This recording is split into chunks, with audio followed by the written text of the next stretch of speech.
Welcome to Mr. Nightbleed. Tonight, in 7 scary true graveyard horror stories, we walk through the iron gates of forgotten cemeteries, places where time doesn't move forward, where names fade from stone and where the dead might not rest as quietly as we hope. These are chilling true accounts of shadows that linger near cracked mausoleums, bells that toll in still air, and footsteps that crunch behind you when you swear you came alone. This is a new channel, and my goal this month is to reach 3,000 subscribers. Almost 90% of viewers watch and leave without subscribing. Don't be one of them. Subscribe now. Before we begin, tell me in the comments where you're watching from and what hour of the night it is for you. And if there's a graveyard in your town that gives you chills, type its name below. Because once you step past the gates of these haunted grounds, not everything lets you leave. Kill the lights, silence the world, take a slow breath, and let us begin.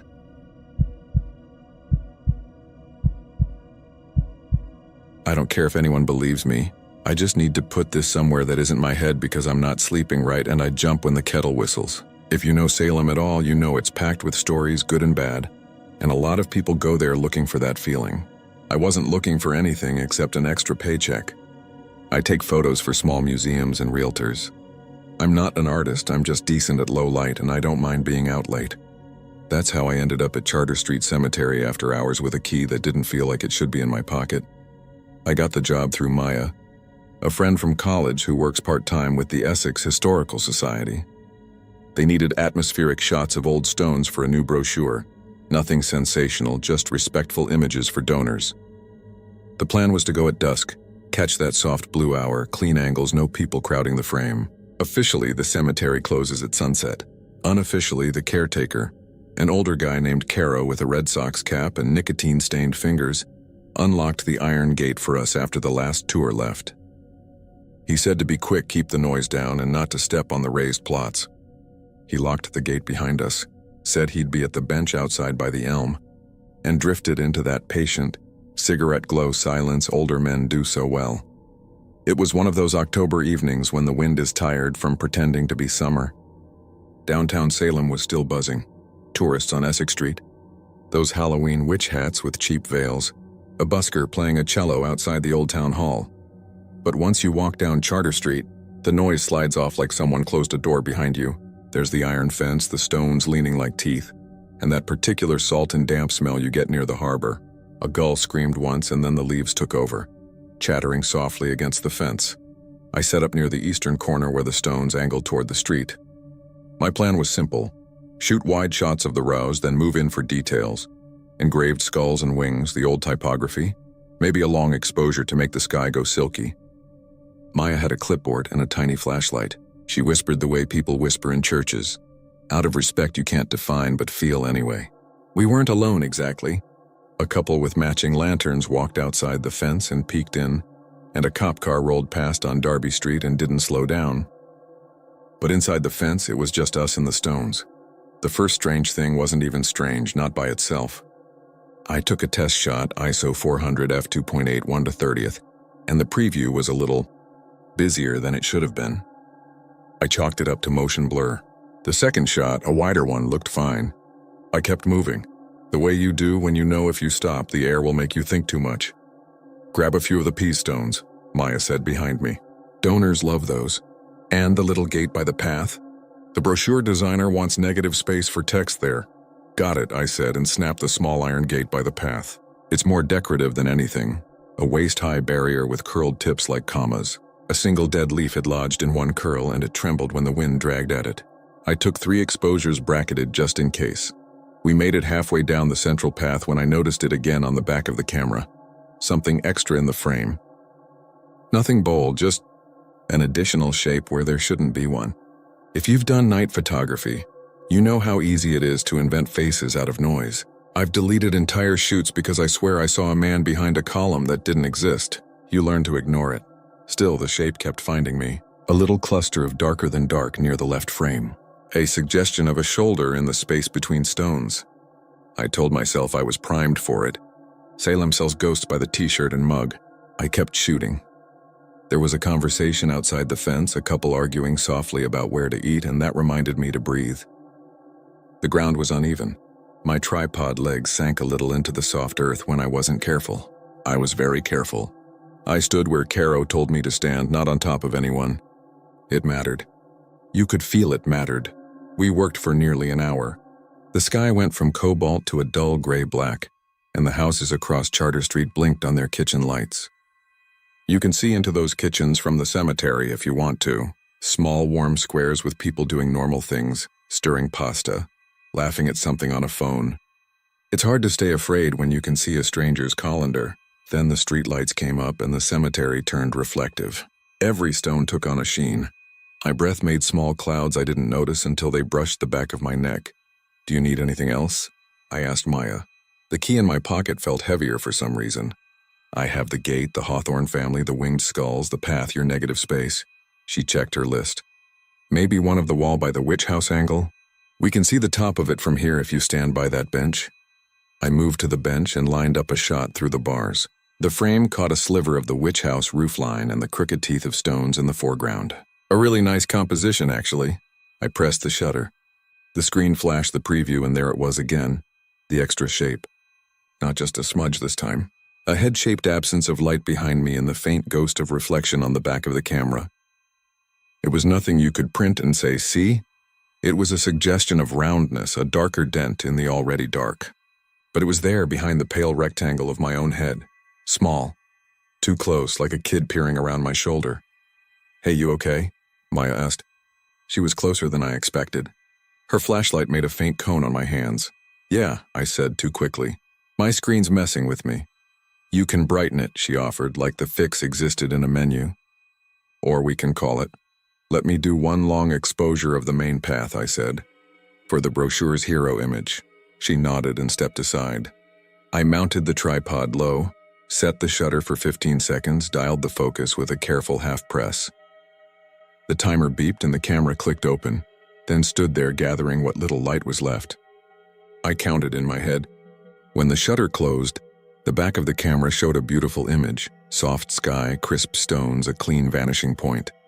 And halfway down the path on the left, something that read at a glance like a child standing at the edge of the path, half turned toward me. I zoomed in. It wasn't a person, not exactly. The stone there had a round finial on top, and the long exposure had smoothed the grass into a shadow that looked like hair. That was the reasonable answer, and I grabbed onto it like a railing. I took another from a slightly different angle. The child moved, no. The finial shifted. The grass made a different shadow. That should have made me feel better. It didn't. We left then. No drama. Maya thanked Caro. He said we were good, locked up behind us and reminded us he'd need the digital files by Friday. He had that habit older locals have of not asking what you saw, because he already knew you'd either lie or tell too much. Back on Essex Street, the noise returned. Tourists and a teenager with a speaker thumping club music and a woman in a witch hat offering tarot readings by the curb. I felt stupid for the way my heart spiked when a busker's cymbal crashed behind me. I loaded the photos at home, a little apartment above a cafe that burned cinnamon every morning. It was almost midnight. The apartment was warm because the radiators always overachieved. My roommate Ben was on the couch with headphones on, watching a documentary, nodding like he understood some dense concept about shipwrecks. He raised his eyebrows at me and pointed at the fridge to indicate there was leftover pizza. It's a functional language we have. I went through the shots on my monitor. Most were fine, some were good. A couple were great, but sprinkled throughout, the way a headache can flash behind your eyes and vanish, were frames with that extra something. Not the stones, not the grass, not the fall of shadow. The suggestion of another figure, a small one standing where a person might stand if they were trying not to be seen. When it was in the open air, it looked like tricks. But whenever I pulled up a frame that included a reflective surface, it sharpened. A window across the street as faint as spider silk in the background. That's where, in the little rectangle of glass, the silhouette behind my own head was undeniable. In a photo that caught the gleam on a polished stone, the curve of darkness at my shoulder was wrong for any known shape. In one, a puddle along the path picked up the streetlight, and in the little shimmer below me, there was a small face where there shouldn't be a face. I told myself I was tired, that I was primed for ghosts. I toggled the layers, desaturated, upped the contrast, and it got worse, so I stopped. I pulled one file into Lightroom just to check if the histogram made me feel smarter. It didn't. The histogram doesn't care if you think you see a kid behind you. Anything good? Ben asked, tugging off one headphone. Yeah, I said. Brochure level good. Cool, he said, and went back to shipwrecks. I slept badly and woke with the distinct memory of something cold leaning over me. It was probably the draft from the window. Probably. I edited the gallery the next day and sent the link to Maya. She wrote back with a dozen exclamation points and one note. There's a little blur near your head and a few. Is that your breath? Looks kind of human-shaped, maybe cropped tighter. I typed back a joke and then deleted it. When you work in Salem in October, weird blends into the background. Your Uber driver will tell you their house is haunted. Your barista will say the cafe cat stares at a corner every afternoon, and the light there goes colder. People smile when they say it. I tried to wear my smile that day. It didn't stick. The thing about the boy, I didn't call it that yet, but I will. The thing about it was that I never saw him. Not in the world. Not with my eyes. Only in the reflective scraps. In the pass of my phone screen when it went black and briefly turned into a mirror. In the glass of the microwave at night. A small out-of-focus oval behind my own head. It never moved toward me. It just occupied the space where a kid stands when he wants to see what you're doing. I started to test it, the way you test a bad socket with a cautious finger. I'd hold my phone up and flick the camera around behind me. Nothing. Then I'd switch to the front-facing camera, and for a split second before my face appeared, the black screen would give me a negative of the room, and there he'd be in the wash of my own silhouette. A small notch in the darkness. 2 days after the shoot, Maya called and asked if I could grab a few daytime shots. The designer loved the night ones, but they needed a couple of airy balance pages.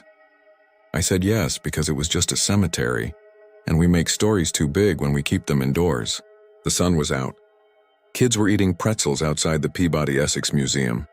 The harbor smelled clean. The caretaker wasn't there, but the gate was open. A docent in a green jacket nodded to me and said, "Stay on the path, please." I walked carefully. Day made everything small. The stones were ordinary and sad and beautiful. I shot slowly, making sure the names were legible and the shadows fell polite. I caught my own reflection in the glazed window of a house across the way and forced myself to look. Nothing behind me except an empty path and the faint flutter of my nerve. A school group came through with a guide, and I stepped aside while the guide told them about symbolism, skull and wings, memento mori, and one kid raised his hand to ask if anyone ever, sees stuff here. The guide smiled and said, "I see a lot of people paying their respects." It was a good answer. The teacher squeezed the guide's arm in appreciation. The kids moved on the way kids do, like a flock. I felt better. The sun helps. I sent the new set to Maya from a bench with a coffee, and she texted a tiny grave emoji and thanks. I didn't tell her that when I finished my coffee and stood up. The shop window in front of me, clean plain glass reflecting a man standing. A few cars moving, a dog on a leash, very quietly, very definitely, showed me a second, smaller head turn just a fraction, as if it were considering the best angle to see my eyes. I turned around so fast I kicked the bench leg. Nothing. The dog stared at me like I was a new brand of squirrel. I put my hands in my jacket and walked the long way home. That night I tried to catch it in a way I could show someone without sounding like a lunatic. I set my camera on a chair in the hallway and aimed it at the bathroom door, because the frosted glass there gives you a passable mirror at night. I set a timer. 10 seconds. I walked past the frame, stopped, pretended to wash my hands, pretended to brush my teeth, and the shutter snapped. I looked. In the blurred oval of frost behind my head, a darker oval that could be anything but looked exactly like what my stomach had been telling me it was for 2 days. Ben came home and clapped me on the shoulder so hard I almost elbowed him out of instinct. "Dude," he said, pulling back. "You look terrible." "Thanks," I said. "Hey, come here." He followed me to the monitor. I showed him the hallway shot and told him what I'd been seeing and how it always only showed up in reflections. He stared, leaned in, squinted. "That could be a shadow in the glass," he said. "Or like there's a smudge?" "Maybe," I said. "But it's always at head height like a kid, and it shows up in photos from the cemetery." He scrolled through the thumbnails. "All of these are spooky anyway," he said, trying to keep it light. "It's Salem. The Stones want a photobomb. Just..." I said, and then stopped because I didn't have a sentence after that. Just what, believe me? Tell me I'm not making it large? Tell me to throw out the mirror? Ben put the headphone back on one ear. If it bugs you, he said, maybe you should go back. You left a piece of your brain there. Go see it in the daytime, stand where you stood. Bring Maya. Bring like snacks for the spirits. I already went back, I said. Then bring me, he said. We'll officiate a breakup with a cemetery. We went that Saturday late afternoon, a little before the tours started to clump. He wore his ridiculous yellow beanie. I brought the camera because I always bring it now. The gate was open. The docent in green nodded, and a guy in a leather jacket asked us if we wanted a real Salem ghost tour for $20. We said no, thanks. We stepped onto the path. Okay, Ben said, clapping his hands once like he was about to move a couch. Where did you stand? Here, I said, pointing to the spot where I'd taken the long exposure. And here by the bench, and near the iron gate with the curled tips. He went to the small gate and touched it with a finger. Don't, I said reflexively, and he pulled back as if it were hot. Sorry, Caro said not to touch. Right, Ben said. Respectful distance. He looked around. It's peaceful, he said. Quieter than I expected. It cheats, I said. That's how quiet wins. We retraced my shots. I took a few frames for sanity's sake. In the bright nothing. When the sun swung lower and the stones started to gleam, I took one of the little gate again. In the back of the camera, my own face reflected faintly, over my shoulder too vague to be proof the idea of another presence. Ben leaned over my shoulder and squinted. I see it, he said finally, and then, before I could decide if that made me glad or worse, he said, it could be a flare, or a double reflection. The back of your camera is like 5 surfaces. Could be, I said. As we stood there, a family came in, a dad with a stroller, a little girl in a pink jacket holding a stuffed rabbit. She wasn't solemn the way some kids get in cemeteries. She was curious the way kids get in supermarkets, narrating each thing she saw. This one has wings, she told her dad, pointing to a stone. And this one has a face. I don't like admitting this part. But here it is. Every hair on my arms lifted when she said very clearly, and that boy is in the wrong place. Her dad looked where she was pointing, which was nowhere. A patch of air, and did the parent thing. We don't run in here, he said, mishearing her on purpose. We use our quiet voices. The pink jacket girl looked straight through me and then moved on like she'd been corrected out of an imaginary friend. We left without finishing whatever it was we thought we were doing. The last week has been a long hallway of small things. The kettles whistled and I flinched because a window behind the stove threw back my face and the suggestion of another smaller one near my shoulder. The microwave turned into a black rectangle of dread. The bathroom at night is a test I fail more often than not. I go in without the light and keep my gaze down like there's a snake in the mirror. At work, the lens I use for real estate shots caught my reflection in a glossy backsplash, and I saved the file as kitchen final, and then didn't send it to my contact because in the backsplash there was something that looked like a child about to reach. What? A drawer? My hand? Nothing, it's nothing until it isn't. I have one photo I haven't shown anyone. I took it the night of the shoot and forgot, then found it in the bottom of the card folder. It's of the small gate, the one with the curled tips like commas. The light from the street makes the iron gleam. If you zoom in, you can see the dead leaf caught in the curl. If you look carefully, very carefully at the curve, you can see the tiniest reflection. A bright sliver. It's reflecting me and the stones and the blurred suggestion of a little face peeking around my shoulder, like he wants to see what I'm doing with the camera. He looks curious. Not angry. Not sad, curious. I've tried to be rational. I've read about pareidolia and long exposure artifacts and the way your brain stitches meaning onto noise. I've wiped every reflective surface in this apartment like the problem is residue. I've even held my breath to see if the shape is just my breath. I've stood very still and felt something very small and cold stand very still with me. I keep thinking about Caro on the bench with his dim cigarette. He's probably watched 100 of us do the same dance. Walk in with our cameras, walk out with something we don't put words to. He didn't ask me what I saw because he knows stories get bought and sold here, and the true ones aren't ours to polish. There were kids buried there. There were boys older than they should have been and boys who never got older at all. Maybe one of them learned how to get a better view by stepping into glass. Maybe he didn't follow me so much as discover the trick of catching a ride in any surface that would answer back. Ben says we should hang a cloth over the mirrors like people used to do. I told him that's for when someone dies in the house, and he said, maybe something died in the way you think about your face. He thinks he's comforting me. It came out like a line from a poem, and we both laughed too much and then not at all. I don't go to Charter Street anymore. I don't go near any gate that curls like a comma. I avoid shop windows at night. I walk with my head down past the witch house, past the buskers, past the kids in witch hats. I tell myself this is all a tired brain doing tricks. Then I'll catch myself in the pristine square of a cafe window as I pass. And in that thin second before the world clarifies, I'll see us, me and something shorter, leaning the same way. I've started to wear a hoodie up so I don't have to see the shape of my own head reflected. It helps a little. Not enough. This morning I made tea and without thinking shut the cabinet and got a face full of my reflection in the glass. Behind my head by the angle of the doorway there was the faintest boy-shaped darkness, and I said out loud, just to say something to it, "What do you want?" It didn't answer. Of course it didn't. But the kettle hissed over and a bead of water ran down the glass, and the bead slid right where the little face would have been, like a tear on a child I couldn't turn around to see. If you made it this far, I'm asking one thing. If you go to Salem this month because it feels festive and you want to take a photo behind an old iron fence, be careful where you point the camera. Be careful what you bring home. Some places hold you in their eye like a thumb on film. Some places remember. And if you catch a glimpse of a small shape behind your shoulder in the dead space between brightness and dark, don't turn around. I don't know what happens if you look. I'm not going to find out. I'm going to make tea, wash my hands, and keep my eyes on the water. That's what I tell myself anyway. I tell myself I'll keep my eyes down and out of the glass until one night I forget, look up and see him plain.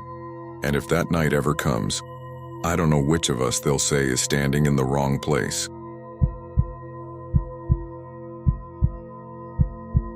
I'm not proud of why I was there, so let me start with that. I wasn't volunteering out of some noble impulse. I was a broke college kid who took a dumb shortcut behind a construction site, clipped a temporary fence with my bumper, and got slapped with a reckless driving citation I couldn't afford. The judge in Huntsville gave me community service hours, the kind that make you think more about where you step. The university bulletin board had a sign-up sheet for late-night caretaking at Captain Joe Bird Cemetery. It sounded quiet, cheap. Do your time and leave. I told myself I could handle quiet. I thought I liked it. I knew about the place the way everyone in Huntsville knows, whether they say it or not. It's where they bury those the state is done with, the men whose relatives don't claim them or can't. Men who said their last words in a fluorescent room not far from where we tailgate before football games. I used to jog past the cemetery in the afternoons. Pretend I didn't notice the way the hill carried sound like a bowl. Somewhere between the pines and the chain link, any stray noise seemed to find a second life and roll back at you. Even in daylight, you felt watched. Not by anyone, by the land. My friend Jalen signed up with me because he thought I was being dramatic about graveyard shift at a graveyard, and because he owed me for bailing him out of a group project meltdown. We met our supervisor at midnight in a parking lot behind a low utilities building. Her name was Ms. Carter, though she told us to call her May. She had 2 clipboards, a thermos, and the solid, unbothered air of someone who had called a lot of bluffs in life. In the yellow wash of the sodium lights, her breath came out like smoke. Early spring here is that trick time when the air is warm enough to whisper, cool enough to keep a shiver honest. You two walk the main path. Pick up what the wind dragged in, clear the vases, she said, pointing with her chin toward the hill that rose behind the oaks. Stay in pairs. If you get a bad feeling, trust it. If you hear the radio from the unit, ignore it. Sounds Carrie. What radio? Jalen asked. The one you'll swear is in the trees, May said. The prison speakers bounce off the hill. It's an old trick of the place. It isn't talking to you. We followed her truck through a gate. Gravel popped under our tires. The hill rolled up slow, dotted with stones, some sturdy and named, some plain white markers with numbers stamped in tin. There were flowers in supermarket colors, a couple of weathered teddy bears tucked near a cross, and rows that made straight lines until you looked too long and they began to waver. On the far ridge, a floodlight from the unit threw a pale slice of daylight that never moved, just hung there as if pinned to the dark. May handed us each a flashlight and a grabber tool. She kept the thermos for herself. 2 hours, she said. We'll all sweep back to the trucks at 2. The dew gets greedy after that, why too? I asked, though I didn't need a reason. It was something to say with my hands shoved into my jacket, pretending they weren't shaking. May looked at the hill like you look at an old neighbor you don't trust but must live beside. 2 is when you're most likely to hear things wrong, she said. Hudspeth swore by that. He ran night shifts before my time. Said the air goes soft and carries what you don't want to carry. 2 is when names get borrowed. You mean voices? Jalen laughed in that way he laughed at haunted houses because he hated them. Great, we get a haunted hill. May didn't laugh with him. The ground remembers what men say when they know they're done, she said quietly. You boys keep your ears where your feet are. Pick up your trash. Don't pick up anything that was here before you. It would be easier to say that I rolled my eyes and forgot her warning, but the truth is I nodded too fast and said yes, ma'am, like a kid.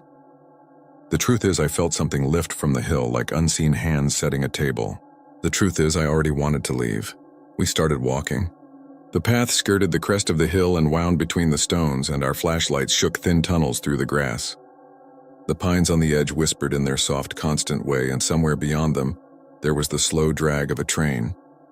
We didn't talk much at first. I was listening to the gravel under my boots because the sound made sense.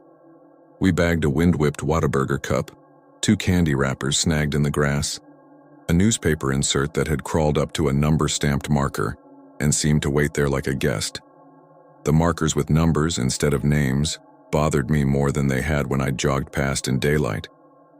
I don't know why it feels worse at night to see a number where a name should be, just that it does.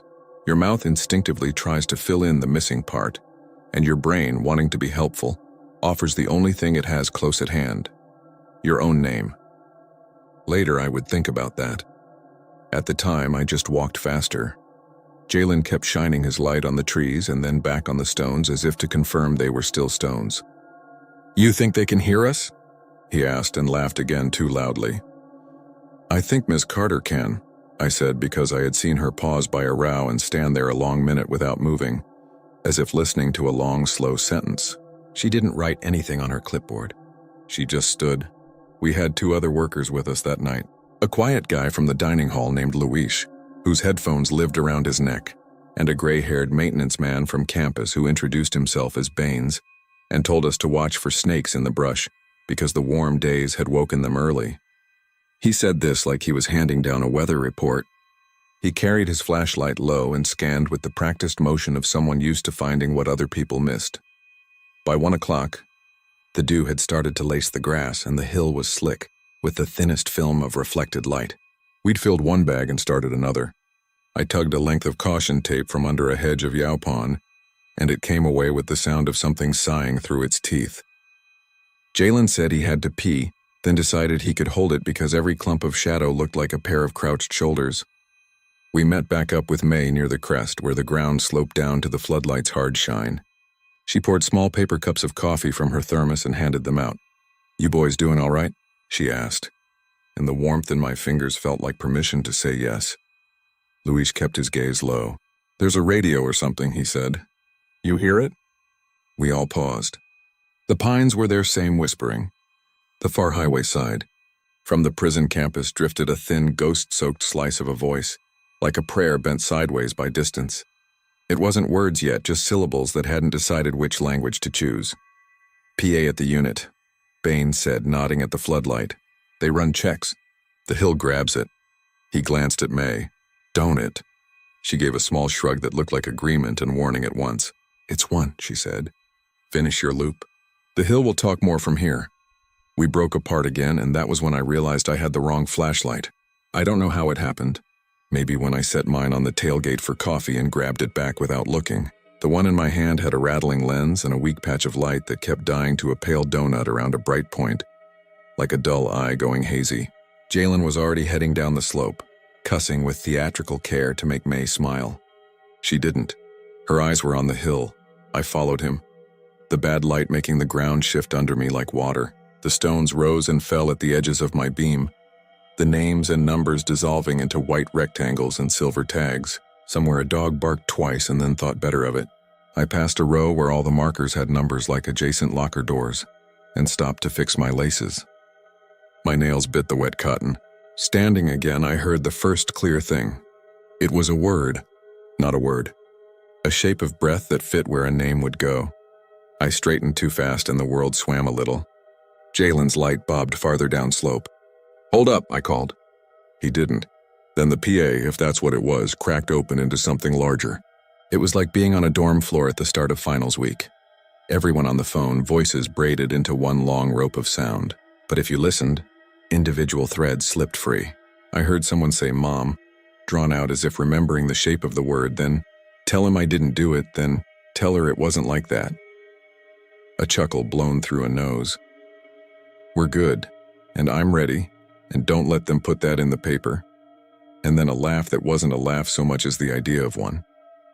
You could tell where the speakers would nod if they had bodies, where a hand might have been lifted and then dropped. They were ordinary voices, and that was the worst part. They were men saying the last true things they could say to feel like they still took up space. The hill caught them. The hill knew the taste of them. And then the hill said my name. It didn't say it in a deep movie voice. It said it like you say a coworker's name when you realize he's standing behind you and has been for a beat too long. It said my first name first, then my last name like a question, and then the middle one that almost no one on campus knew because it only lives on forms. Hearing your middle name in the dark rounds up your childhood and makes it stand in front of you. I turned, expecting to see May with the clipboard, or Baines playing a dumb joke, or Jalen grinning with his phone held up. There was no one behind me. The path behind where I had laced my shoe was just wet grass breathing, and my weak beam made drops of dew look like the eyes of mice. The voices folded back into each other and picked through someone else's last minute.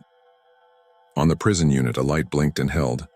I told myself the hill was a parabolic dish and the prison PA was the meteor, and I had stood in the one wrong spot where the reflection had found me and fit my name into it the way water fits a crack. I told myself that. I told myself for so long that I didn't realize I had started walking away from Jalen and down toward the lower field where the markers were closer together, and more of them were numbered. "Hey," Jalen called from somewhere off to my left. "You coming?" I meant to answer. I meant even to lift my arm. But the weak light in my hand discovered something just ahead and my mouth forgot speech. It was not a person. It was not a thing. It was the feeling of a thing, the space a person would take up if someone had taken the person away and left the outline on the grass. The dew had tried to lay even, but the shape had prevented it.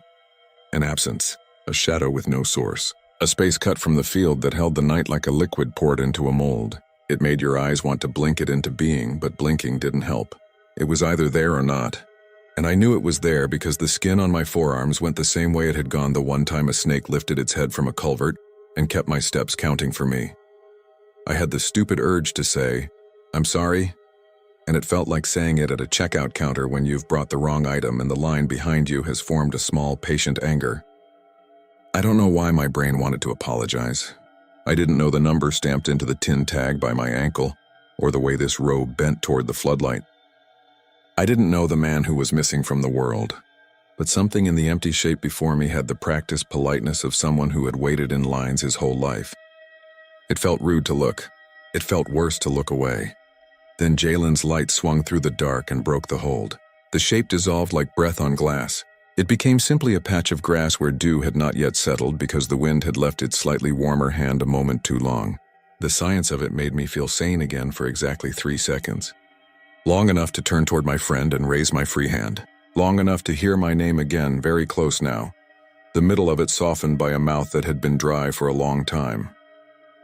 "Where are you?" Jalen called, and I found that I was facing the wrong way completely. The grave line I thought I'd stood by was 10 feet off to my right. My boot had dug a half moon in the mud that I didn't remember making.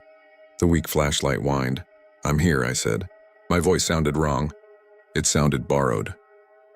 We met by a tree that twisted at waist height like it had changed its mind about growing years ago and had been politely carrying on ever since. Jalen squinted at my face and then, like he always did when he didn't like what he saw, made a joke because a joke could be turned off. "Bro, you look like you saw a syllabus," he said. "The hill," I said, and then realized how that made me sound and amended. The PA bounced. It said my name. Probably a list for, I don't know, a check. I think I got in the way of it. Jalen nodded too fast and didn't meet my eyes. "Yeah," he said.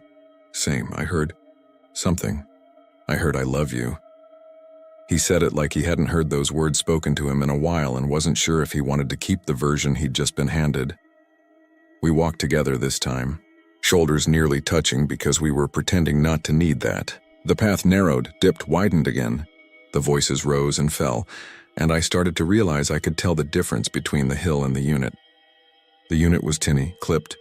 It came in bursts like a police scanner. The hill was rounded. It turned sharp words soft and soft words sharp, and it never cut out. It was constant. It was patient. It put your name where it needed your attention. At 10 till 2, May's whistle cut through the talk. We headed toward the trucks, and for a few minutes, I let myself believe we'd amble back with our bags and our jokes and our small talk, and that would be the story. A thing you tell on a porch with a beer in hand and laugh while your friend checks the tree line anyway. The dew had come on thick, and our shoes shushed through the grass. "Hold," Baines said suddenly, his beam pinning something 10 feet ahead. I felt the group still like a flock. In his light lay a bouquet of plastic lilies, white, the exact kind you find in any aisle between seasonal candy and picture frames. They were old enough to have turned dusty at the edges, new enough to still shine under the water beads. They weren't unusual. They were wrong because someone had carefully tucked something beneath them, a strip of paper or cloth. Baines used the grabber and lifted the flowers. The thing underneath was a hospital bracelet. We all looked at May like she would say the one thing that made it nothing. She didn't say anything. Baines tilted his head red. "That ain't one of ours," he said. "Look at that date." The bracelet was recently broken, the tab still sharp. The name on it was not mine, thank God, but the last name was. And the first initial was right, and for a second my body did the impossible everything, where you can feel your mind leave your knees, but your knees keep doing their job. Alma, somewhere past the pines, let out a sound. Maybe it was a train. Maybe it wasn't. "Probably blew in," May said finally, but she said it like she was practicing the line before giving it to a child. "Wind picks up what you don't tie down. Bag it, don't touch it. We'll leave it by the gate for the county." She dropped it in with the grabber like it might bite. Everyone started walking again except me. My feet weighed 40 pounds each, heavy with water and the thought that someone had written my last name in plastic and sent it up a hill. My phone buzzed. The screen said no caller ID and then went black before I could swipe. I told myself it was a spammer. I looked at the bars. I had none. My phone insisted it had rung. I wasn't going to argue with a phone. I was also not going to call back. When we reached the trucks, Jalen kept up his act because that's how he keeps all of his parts from slipping out where we can see them. He talked fast about Whataburger orders and whether ghosts care about pickles. Luis took off his headphones and put them on again without ever moving them toward his ears. Baines said nothing and watched the hill, his light still low and sweeping. May signed our clipboards and handed them back like receipts. 2 more nights, she said. "You boys do these and you're square." "Do we have to do nights?" I asked before I could stop myself. It sounded childish. It sounded like I wanted to trade assignments in a class. It sounded like the way you ask God to change only one small rule. "Day crew is full," May said. She put the thermos in the truck, and the truck reminded us it was made of metal. "We keep nights light. Fewer hands, fewer mistakes." She looked at me. "If you come back, be polite," she said. "Don't bring your worst self up there. Don't bring your name like a challenge coin. Names here are work." I was ready to say I wasn't coming back and take the extra shifts somewhere else. The way you decide to start running in August when the heat punishes you for the first block, and you think you can still quit. But Jalen, who owed me and was stubborn about debt, clapped my shoulder and said, "We'll be here." And that was that. I didn't sleep when I got home. My apartment was the kind of student place where the fridge hum is a roommate you aren't friends with, where the hallway light outside the front door only works if you kick it exactly 5 times, the way the last guy must have. I showered because the dew had left a story on my shins. The water ran loud and then ran less loud, and in those pockets of quiet I thought I heard the unit PA, and then I told myself I didn't. At 6, my upstairs neighbor started a blender the way he always did, like a lawnmower that had given up. At 7, I slept on the couch with the light on. The second night, Jalen bailed. He had an exam. He promised to make it up with me on the weekend.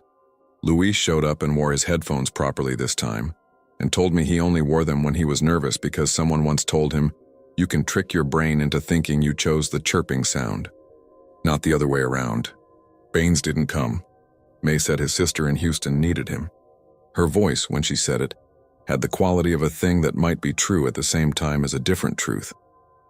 I scanned the ground for bracelets or slips of paper, because if one hill can find your name, it can find anything. I found nothing, and I was grateful and disappointed at once, which told me something about myself I didn't want to know. The voices were thicker that night. The wind was wrong and didn't move the way trees like it to. It went straight and then dropped as if hitting a wall, then picked up on the other side with what it had gathered. At 1:45, I stood by a row where every marker was plain, and every tin tag looked like an index card in a drawer. I turned off my light because I wanted to know if the hill would still talk without being asked to. It did. It said a list of names, not like a roll call, not like a prayer, but like a man on a phone saying the people who would understand him best, even if they didn't like him very much anymore. Somewhere in there, between a mama and a worse sigh, it put my first name and my last. Just those. It let the middle one sleep. The mercy of that almost made me laugh and then almost made me cry. I did neither. I stood and listened and felt the dew climb my socks, and when I turned the flashlight back on, it was stronger. It was mine again. I did a dumb thing. I took out my phone and opened the voice memo app and hit record and held it low by my thigh like I was embarrassed to be doing it. I didn't want to play the recording later. I wanted the act of recording to change what was happening, to scare off the hill the way a camera scares a fox. The voices didn't stop. My phone filled with night and the exact shape of a sound that had crossed a room no one built. After 2 minutes, I stopped. I wanted to keep something for later in case later needed proving. At 2, May's whistle climbed the night again. We came in, she signed. She told us we'd done good and to take the rest of the week and finish our hours somewhere with sunlight. She didn't say we looked worse than we had the first night, but she made us each take a paper cup of coffee, even if we didn't drink it. As I reached for mine, my phone buzzed twice and then went quiet. I looked. No caller ID again. The call had lasted 0 seconds again. The log showed it had happened at exactly 2:01. I put the phone back in my pocket and pretended it wasn't a thing I'd seen. That is a skill. You get better at it when you live in certain places. At home, I played the recording with the volume low and my ear by the speaker like a teenager on a secret call. At first, all I heard was air and my own breath and the little mechanical click the flashlight made when I'd changed my grip. Then the voices rose out of the flatness like they'd been pressed into the surface of my phone and not into the air. I heard part of a list. I heard someone ask, nicely, the way a man who's tired still finds it in himself to be polite, if someone could make sure his brother didn't sell his car for parts. I heard my name. It wasn't the first place I said it had been. It wasn't the second. It was sudden, like stepping into a cold room.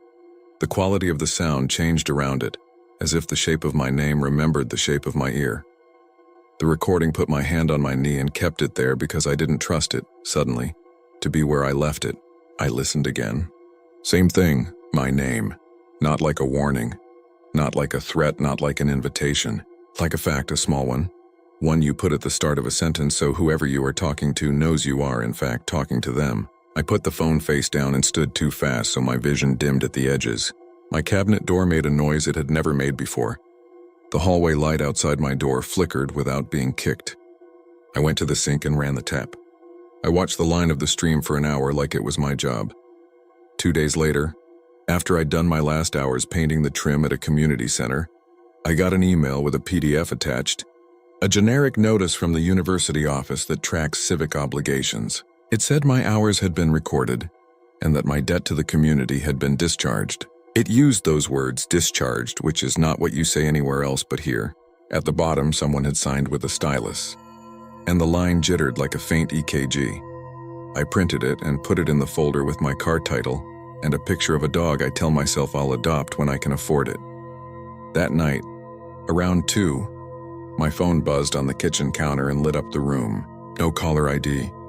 The call was short enough that I couldn't answer if I'd wanted to. The buzz made the spoon in my empty cereal bowl tremble against the ceramic. I didn't play the recording again because I had convinced myself not to. I sat in the chair by the window and looked out at the slice of campus where the lamps make cones of moths, and the moths make the lamps feel important. Somewhere far, a train dragged itself by. The night felt like it had been stretched like a bedsheet and then caught on something and held. The air was soft. The hill, because it was very clearly the hill, felt closer than the line of trees behind my apartment. I breathed with my mouth closed because I suddenly didn't want to give it that. I didn't go back to Captain Joe Bird Cemetery after that. I didn't run past it. I learned side streets. Jalen made jokes about roads and their vendettas. May bumped into me at Kroger one afternoon and asked if I was sleeping. She said it kindly, the way you ask a cashier if you're not sure you should. She told me a story about a boy years ago who took to leaving a radio on at night so he had something besides what the hill was saving for him. She said he moved at the end of the semester and sent her a postcard from a place where the land is flat and the wind doesn't care enough to carry anything. There was a bridge on the postcard. The message said nothing about sleep. I still have the recording. I don't play it. It lives in my phone like an address I won't visit because I don't know what I owe the person there. Most nights nothing happens at 2. Some nights the spoon flutters in an empty bowl. Some nights the hallway light flickers on its own. Once last week my phone didn't ring. It was worse that way because the silence was shaped like something that should have called and chose not to. The absence of the buzz was as specific as hearing my name. It was the size of me. You can say this is in my head. You can say the PA line from the unit found a way into the pipes of my old building, or that my own name lives inside my ears and trips the wire when the air gets kind at 2. You can say I wanted to be haunted because it makes being young and broke and small in a town with its own quiet arrogance feel like it matters. I could nod at all of that. I could also say that sometimes, when I'm drifting and the room is starting to gray and the fridge roommate is thinking about humming but hasn't committed, I hear a corner of a sentence that isn't mine and it's always the same corner, and it always stops at the same place. It's just my name, first and last, the middle left in peace. It's said with a patience that would be comforting if it weren't so careful. It sounds like someone who knows he has time and is using it. It sounds like someone standing just off the path, a man-sized absence where the dew hasn't settled yet, waiting with the polite endurance of someone who has stood in lines his whole life and knows that sooner or later, someone will look up and say, "Next." When I do look up, there's only the window and the moths and the thin, bright circle of a lamp claiming a patch of dark, and the hill that isn't there but is. The hill that keeps a ledger of last words and lends them out when the air is right. I tell myself I won't hear it tonight. I tell myself I won't bring my name into the room like a coin I'm not ready to spend. I tell myself there are worse things than a place remembering that you exist. And then the spoon's quiet and the fridge rests, and out beyond the pine line of my thoughts the hill turns over and sighs. And somewhere a train starts up with the determination of a man talking himself brave. My phone works itself awake. The room holds its breath, polite. I wait for it to ring, and in the waiting I make the decision again not to answer. And even so, even without sound, I know that what's calling knows the shape of me well enough that it doesn't need me to pick up to say my name.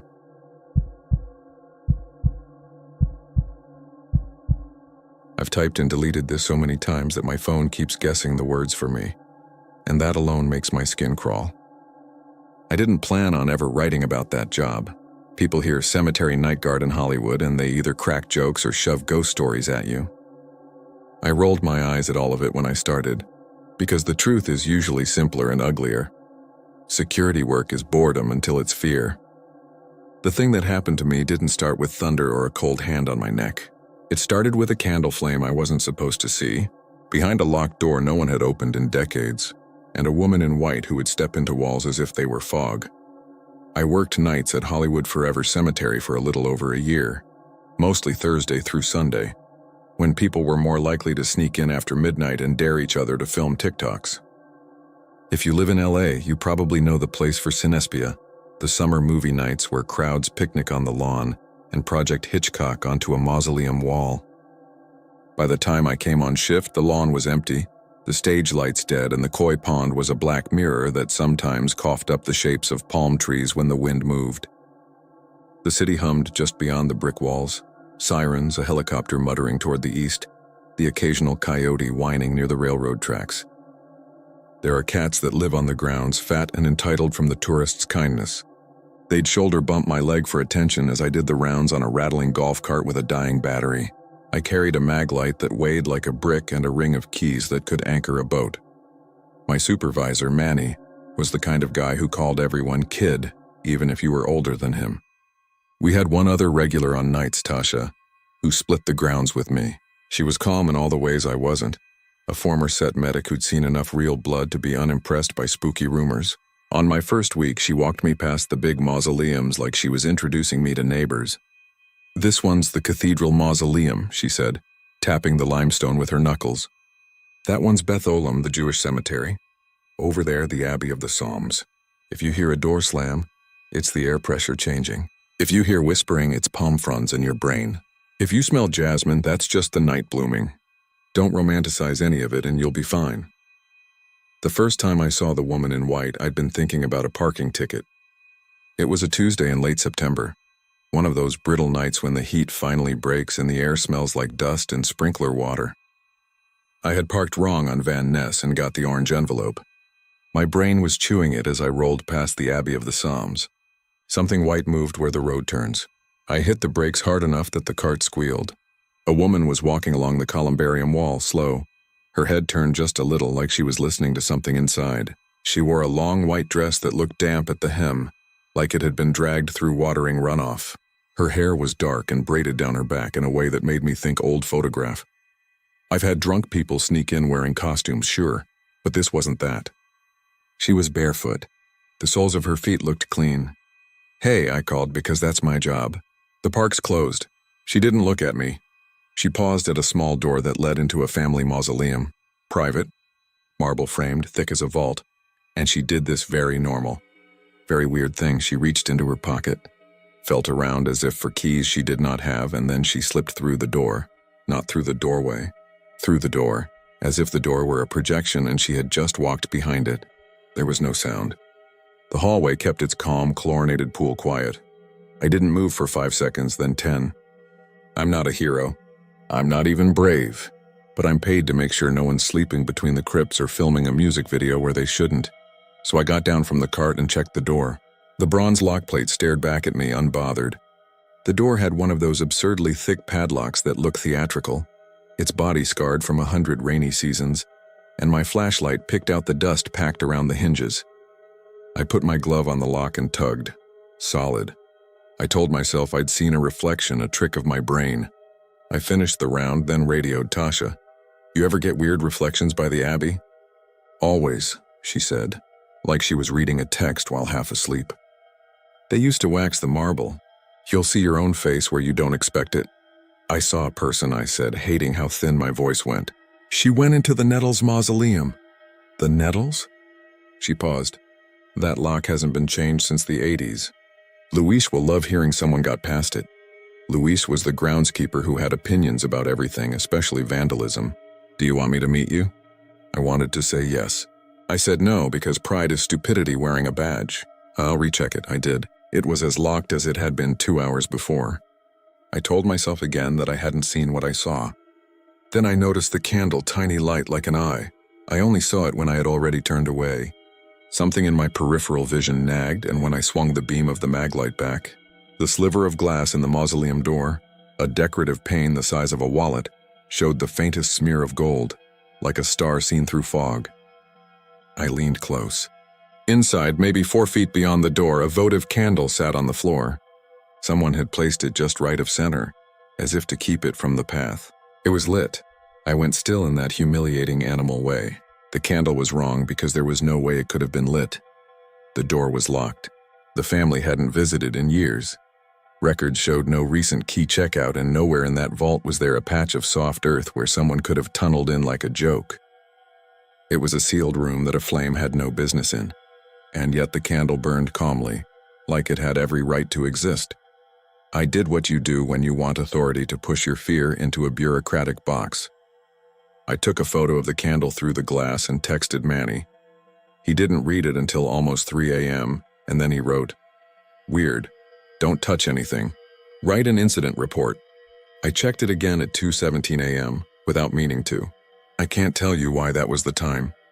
I didn't decide it. I looked at the screen while I was standing there with the cats weaving around my ankles and the jasmine smell doing that trick where it smells like a person just passed you. 2:17. The candle had burned lower, thick white wax pooling like milk around its base. There was no heat on the glass when I touched it, only the cold of the night and my own breath fogging. The next night, I drove straight to the Nettles door at 2:10 a.m., like an idiot brand new to superstition, hungry to be proven wrong. Nothing. The marble was darker in that corner because the sprinklers had sprayed it earlier. My light picked out a snail trail glistening like a drawn string. I stepped closer, ready to laugh at myself, when the first tremor touched the glass. It was so small I thought the cat had brushed my leg. There was no flame, and then there was one. I hadn't blinked.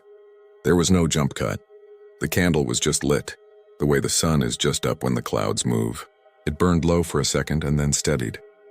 I whispered no without meaning to, and stepped back so fast I hit the bronze flower vase with my boot. The sound rang inside the hallway and came back to me like a scold. I stood there until 2:30, then did another round in a patternless way I know looks ridiculous on the logs. I thought if I drove long enough the math of it would change. People love to give a name to a haunting. I tried not to. It felt like naming it would make me complicit. Still, the woman in white and the candle became a loop in my nights. At 2:17 a.m., the candle would be lit.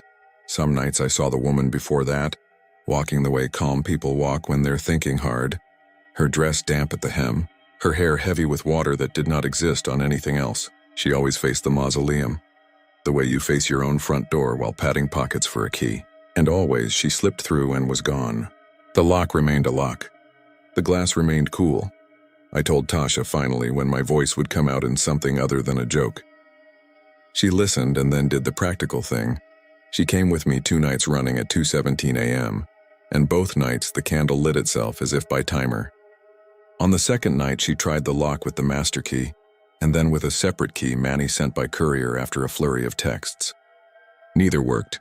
She put both hands on the door and leaned in, her forehead almost touching the glass.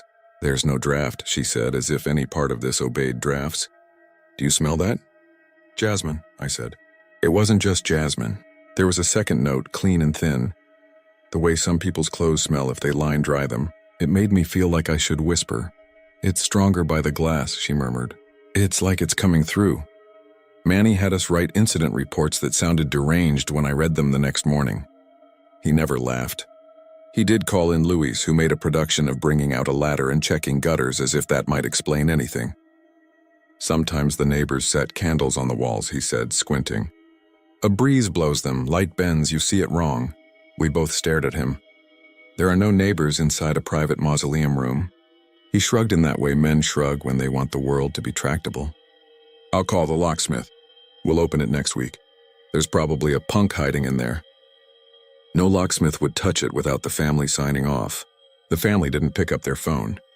The number on file was a real estate office in Oxnard with a voicemail full of phrases like escrow and leave a message. Days stretched. Nights held. The candle went on burning at 2:17 a.m.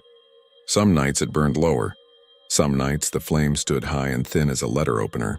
I started to know it the way you know a coworker's mood by how hard they close a drawer. I did what every coward does. I built rituals to make the fear feel like a plan. I left the cart idling, facing north.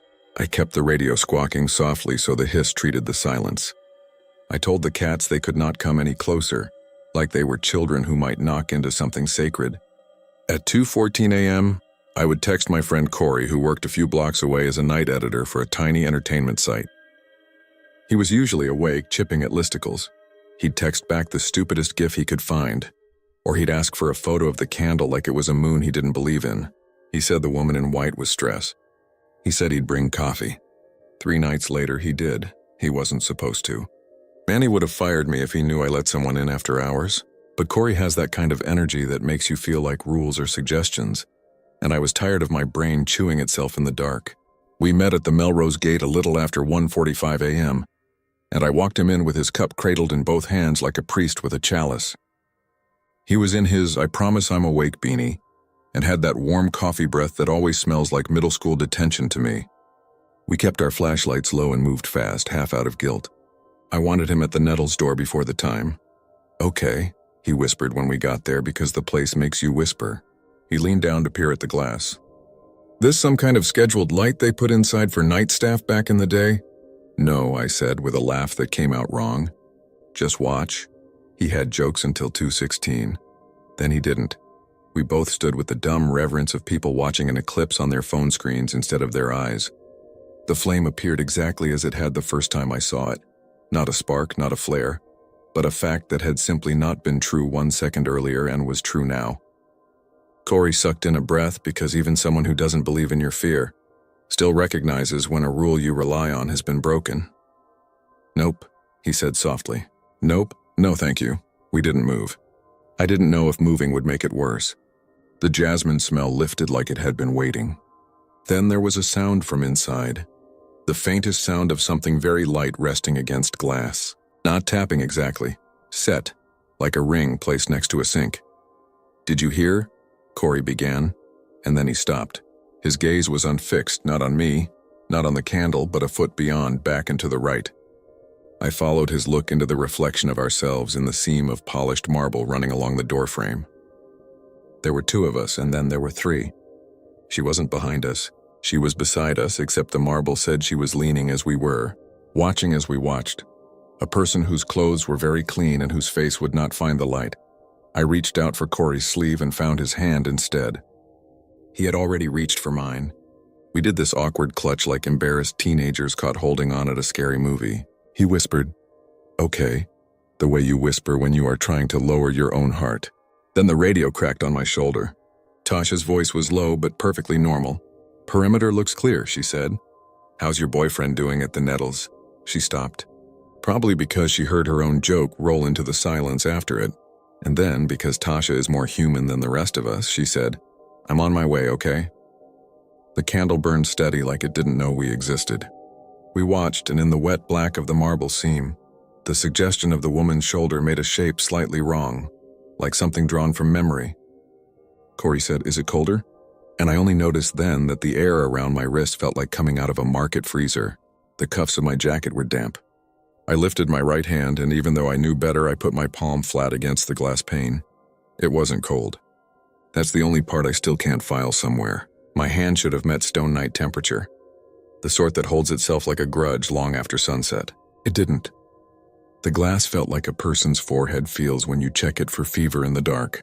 Warm enough to be alive.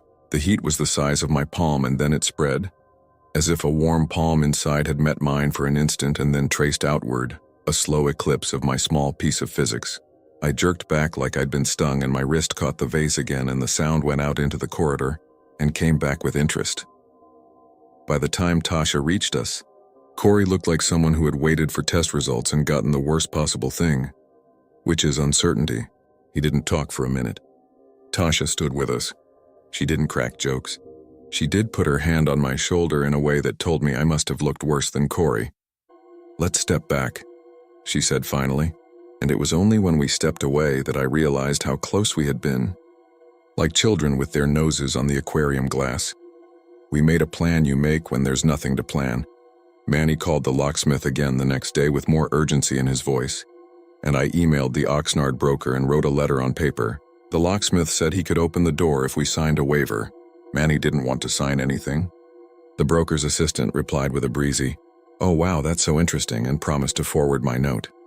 The candle went on doing what it did. Like a rehearsal we were forced to attend every night. It was the LAPD who finally took us up on the maybe there's a person inside angle after a neighbor. Not a neighbor. A guy walking his dog on Santa Monica called 911 about a woman trapped in the wall. He'd pointed through the fence toward our side door and insisted he saw someone fold up while walking. 2 officers came around just before 2 a.m., bored in that way that hides 100 nights of not quite nothing. They were nice to me the way people are nice to the person who has keys. We stood with them at 2:17 a.m., 4 people and a flame. One officer offered logic like little handkerchiefs. "Candles can burn for days," he said. "Someone could have placed it earlier tonight." "Watch," Tasha said. We watched. The candle appeared as if willed into being by our attention. The older officer swore, not loudly. Then he took a step forward like he meant to push the door down with his shoulder. "We can't have an open flame in there," he said. Which was the most cop thing to say, and I loved him for picking the rule he could hold. He looked at me. "Open it." "We can't," I said, feeling small. We tried. He studied the lock. "Step back." He did something I think he wasn't supposed to. He put his boot against the bottom corner of the door and leaned his weight. Not a kick, more like a controlled nudge, a test. The door did not budge. The glass did not crack. Inside, the flame elongated an inch as if surprised. The officer took his foot away with a mutter. There was a rush of jasmine, then so thick it was like a person passing right between us carrying a handful of flowers. We all flinched. None of us wanted to be the one to say it first. In the marble seam, a new angle appeared for a moment. The suggestion of a jaw too long for the face, a shadow speaking. "Okay," the younger officer said tightly.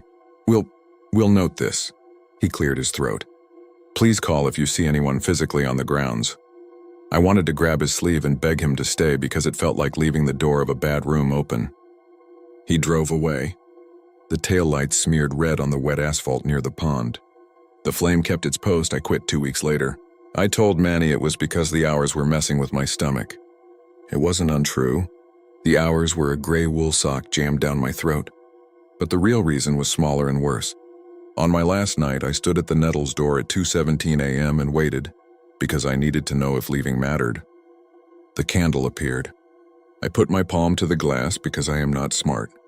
It felt warm, the way a person feels when you touch them lightly and they pretend not to notice. I pulled my hand back and there were no marks and no steam. Nothing dramatic.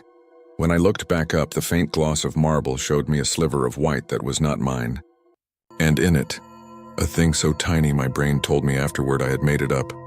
The shape of someone lifting their hand to meet mine from the other side, late by the amount of time it takes for light to cross a private grief. The cats bickered in the grass. A sprinkler hissed alive somewhere near the palms.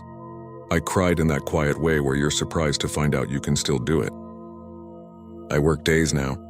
Different job. Paper. Coffee.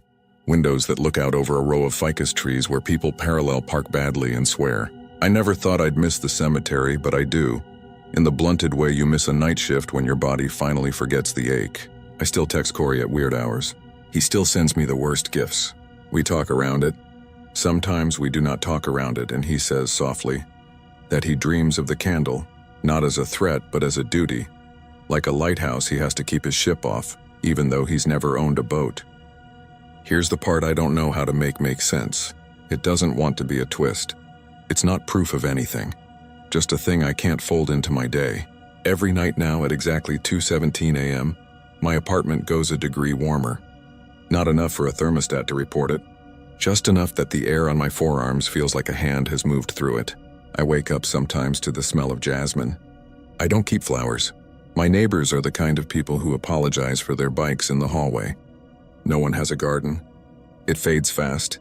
Once, the smell came with the very soft sound of something being set down next to glass. I checked every window. I checked the cupboard with the lowball glasses and my dead father's chipped mug. Nothing. I thought of going back, of standing under the palms and counting the cats and watching the candle with the stupid tender patience of a person who thinks if they pay witness, whatever is asking to be noticed might complete itself and rest. But I don't work there anymore. Security guards get replaced. There's probably someone new who shrugs at the old padlock and hates the golf cart battery more than ghosts. Maybe Manny finally signed the waiver. Maybe the locksmith opened the door and there was nothing inside but pigeons and soot. Maybe the room smells like dust and not jasmine at all. Maybe the woman in white found her keys. I know how the internet works. You're going to tell me it's a reflection or low blood sugar or a sleep disorder that chimed its alarm at 2:17 a.m. So hard it rewired my sense of temperature. Fine, I'll take any of that, but every now and then my phone will light the dark of my bedroom because Corey has sent a text with no words, just a photo. He takes them from the sidewalk on Santa Monica if he's walking past after work. It's the same picture every time, a smear of gold behind the small glass so faint that if you don't know what you're looking for, you'll dismiss it as a streetlight on the other side. The latest one came 3 nights ago. The light was smaller, lower, working through the last of its wax. I stared at the pixels until they weren't anything but squares. Then I did something I hadn't done before. I zoomed all the way out, past the door and the marble and the bronze vase until you could see the whole wall, the dark. A complete night with a tiny star. You could almost convince yourself it was nothing. If you walk by there sometime around 2 in the morning and you see it, don't bang on the door. Don't yell. Don't film yourself being brave. If you smell jasmine, stand very still and give it a second. If you lift your hand, do it slow. If the glass is warm, take that warmth like a gift you don't have to keep. Then go home. Tell yourself it was municipal lighting or the moon in a mood. Sleep if you can, and if, when you wake, the room feels the smallest degree warmer, the way a person's side of a bed holds them after they've stood up. Don't be scared, or be scared the way I am, which is to say in a way that respects the thing but doesn't grant it your life. I think it's the light behind the mausoleum that we're seeing, all of us. The part that still shows up because showing up is what it has left. I think if we keep our rounds, if we don't look away at the exact wrong second, it will find the key it was patting its pockets for. I have to believe that. I don't always. On some nights I wake at 2:17 a.m. and my hand lifts in the dark without me deciding it. And I feel the air warm against my palm for an instant, as if a stranger is meeting me halfway through the glass. Then it's gone and the room is just a room, and the street is just a street, and the day starts again, and I tell myself and whoever will listen that I made the whole thing up, knowing I didn't and knowing that tonight, if I wanted to, I could go and stand by that wall and count the seconds and be there when the candle appears, late by exactly the amount of time it takes for light to cross a private grief.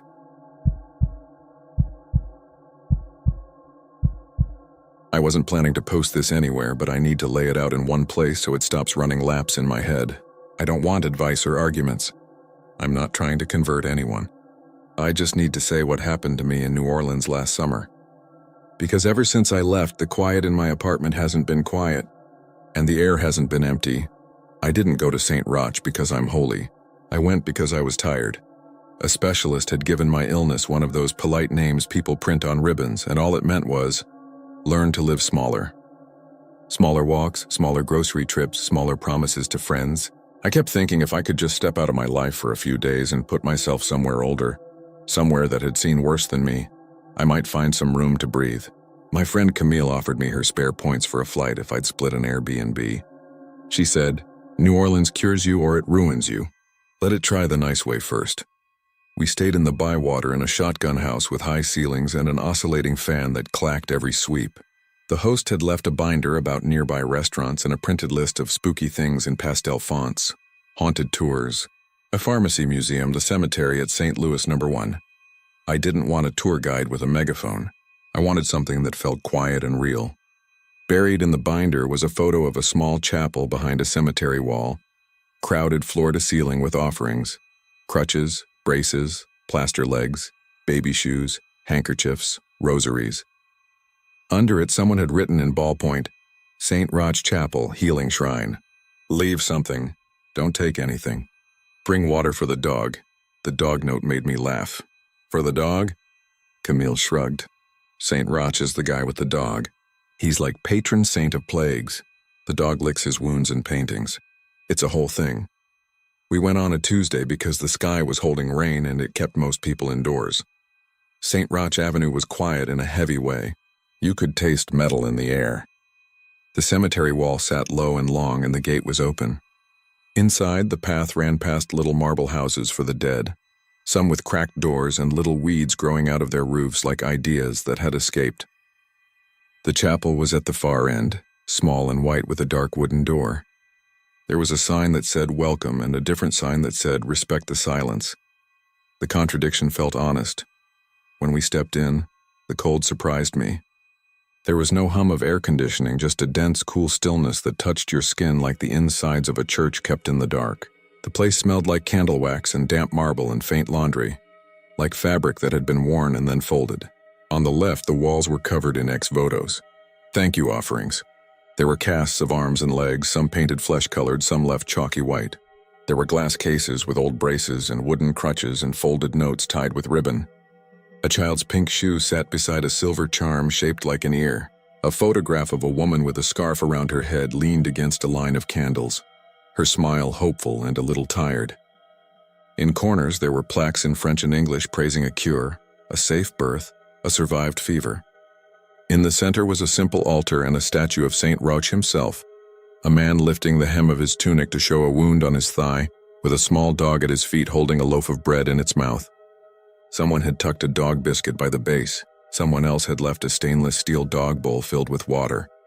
There was a woman at a small table near the entrance, halfway hidden behind a stand of votive candles. She had the kind of face you see in old photographs, solid and watchful.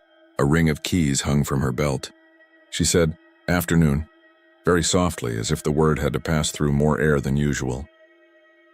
Camille signed the guest book and squeezed my hand without making a speech.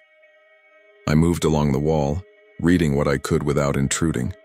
A note said, "Thank you for my mother's strength." Another said, "For one more year without pain." There were rosaries in every style I'd ever seen, and some I hadn't: pearl, wood, glass, plastic with little glow-in-the-dark beads.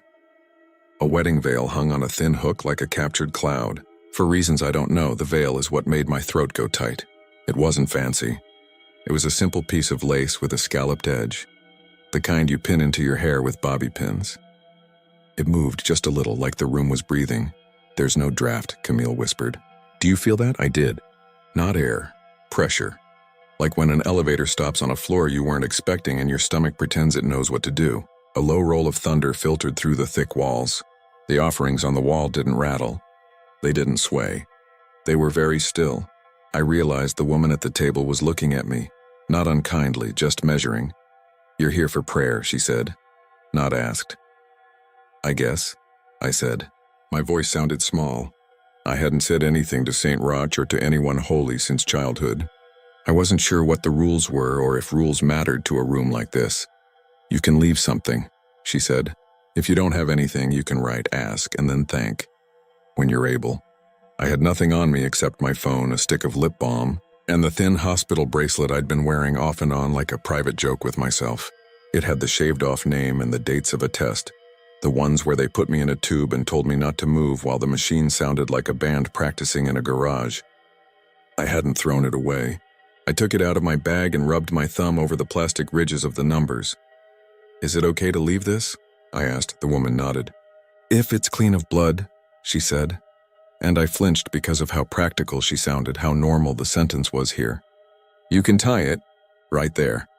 She pointed to a thin cord strung across a corner where small things hung. Lace handkerchiefs, baby socks, a braided friendship bracelet, a ribbon from a bouquet. I threaded my hospital bracelet onto the cord and pulled the loop tight. The plastic made a soft, private sound when it slid into place, like a secret agreeing to be kept. I stood there with my fingers still curled around air and realized my hands were shaking. "Take your time," the woman said, and looked away to give me privacy. Camille touched my elbow and then drifted to a bench along the back wall. She always gave me room when I needed it. I don't know how long I stood there. Long enough for the sweat to cool on my neck and for the thunder to decide it meant business. The light slipped a few shades dimmer. Somewhere behind the chapel, a school bell went ding, ding, ding. And then kids' voices rose and scattered, the way a flock of birds does when a quiet street turns into a hallway of feet. I started to move toward the door. I felt a brush against my ankle like a nose. Not hard, just insistent. I glanced down, expecting someone's dog. There was no dog. The stainless bowl by the statue had a wet ring on its rim like something had just drunk from it and lifted its mouth. A bead of water fell back with the smallest sound. I told myself there are 100 reasons for this. Condensation. Bad angles. My own pulse making me feel things that weren't there. But I looked at that hanging lace veil again and it swayed once more. A soft forward and back like it was listening. Camille saw my face and stood up. "You okay?" "I'm fine," I said. I heard how automatic I sounded. "I want to write something." We chose candles. They were the kind you light with a long wooden match that's more like a stick. I wrote in careful block letters because my hands were still unsteady. "Please help me keep walking. Please keep me brave. Please help me forgive my body for being mine. Thank you for listening." I signed my name and a date and put the folded paper under the base of a candle. When I lit it, the flame lifted and bent and then stood very straight like it had made a decision.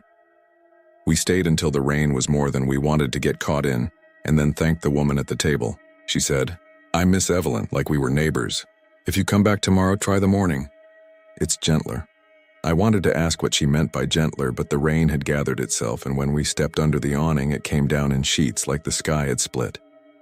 We ran, laughing the way you do when there's nothing else to do, and by the time we reached the rideshare pickup spot at the corner, my hair was pasted to my neck and my sandals made small complaining noises. The driver had a tiny air freshener shaped like a magnolia, and a rosary looped around his rearview mirror. He didn't say much. The city outside his windows was white with water, and the palm fronds along the median thrashed as if something unseen was pushing through them. Back at the house, the rest of the day was damp and ordinary. We made tea, we napped. We woke tangled in the quiet sound of rain on old glass. That night we went out for po' boys and noticed that the people who lived there moved through the wet, like they had an extra hand for holding their balance.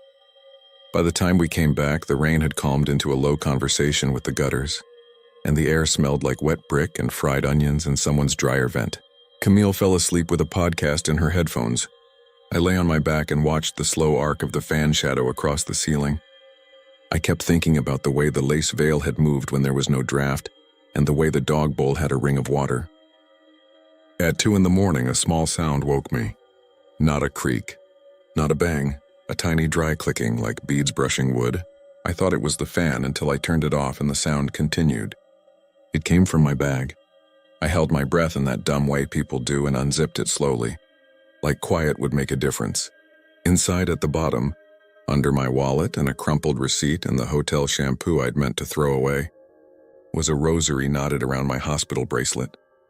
The bracelet I had tied onto the cord in the chapel.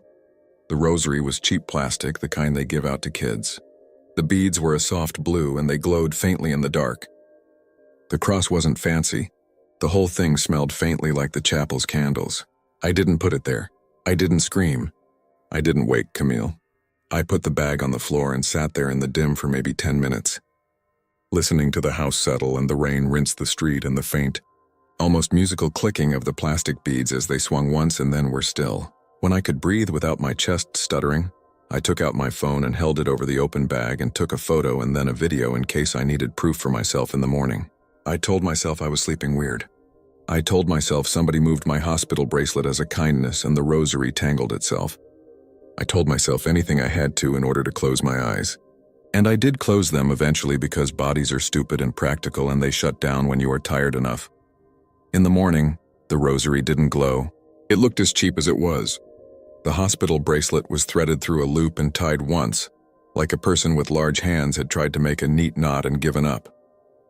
I untied it and put both items on the dresser and said, out loud, like a person negotiating with an empty room, I'm going to bring these back.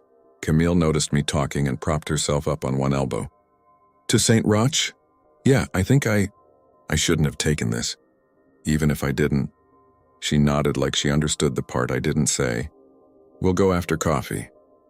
We went back late morning when the sun had turned the whole city into a slow stew. The cemetery smelled like limestone and warm metal.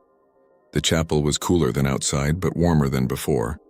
And there were more people, an older couple speaking in French, a woman with a toddler who toddled exactly like the word sounds, a man in work boots who stood for a long time without moving. Miss Evelyn was there at her table. She looked at the rosary in my hands the way nurses look at people trying to be brave, kindly and without letting the kindness sink them. You didn't take that, she said. It came. What do I do? Tie it proper and thank them. And don't put your hands past the veil. I'm not sure what I would have done with my hands if she hadn't said that. I think about it a lot. There's a wooden rail in front of the offerings and strung along it is that simple lace like the one I'd stared at the day before. Standing close, I could see that the lace wasn't just prettiness. It made a gentle barrier, a breath between the things given and the people still arriving to ask. I tied the rosary and the bracelet to the cord with the rest of the small domestic things. Ribbons, rings of hair, notes folded like paper birds. My knot was clumsy, but it held. Thank you, I said, and felt stupid for saying it out loud until I didn't. The toddler clapped at something only she saw.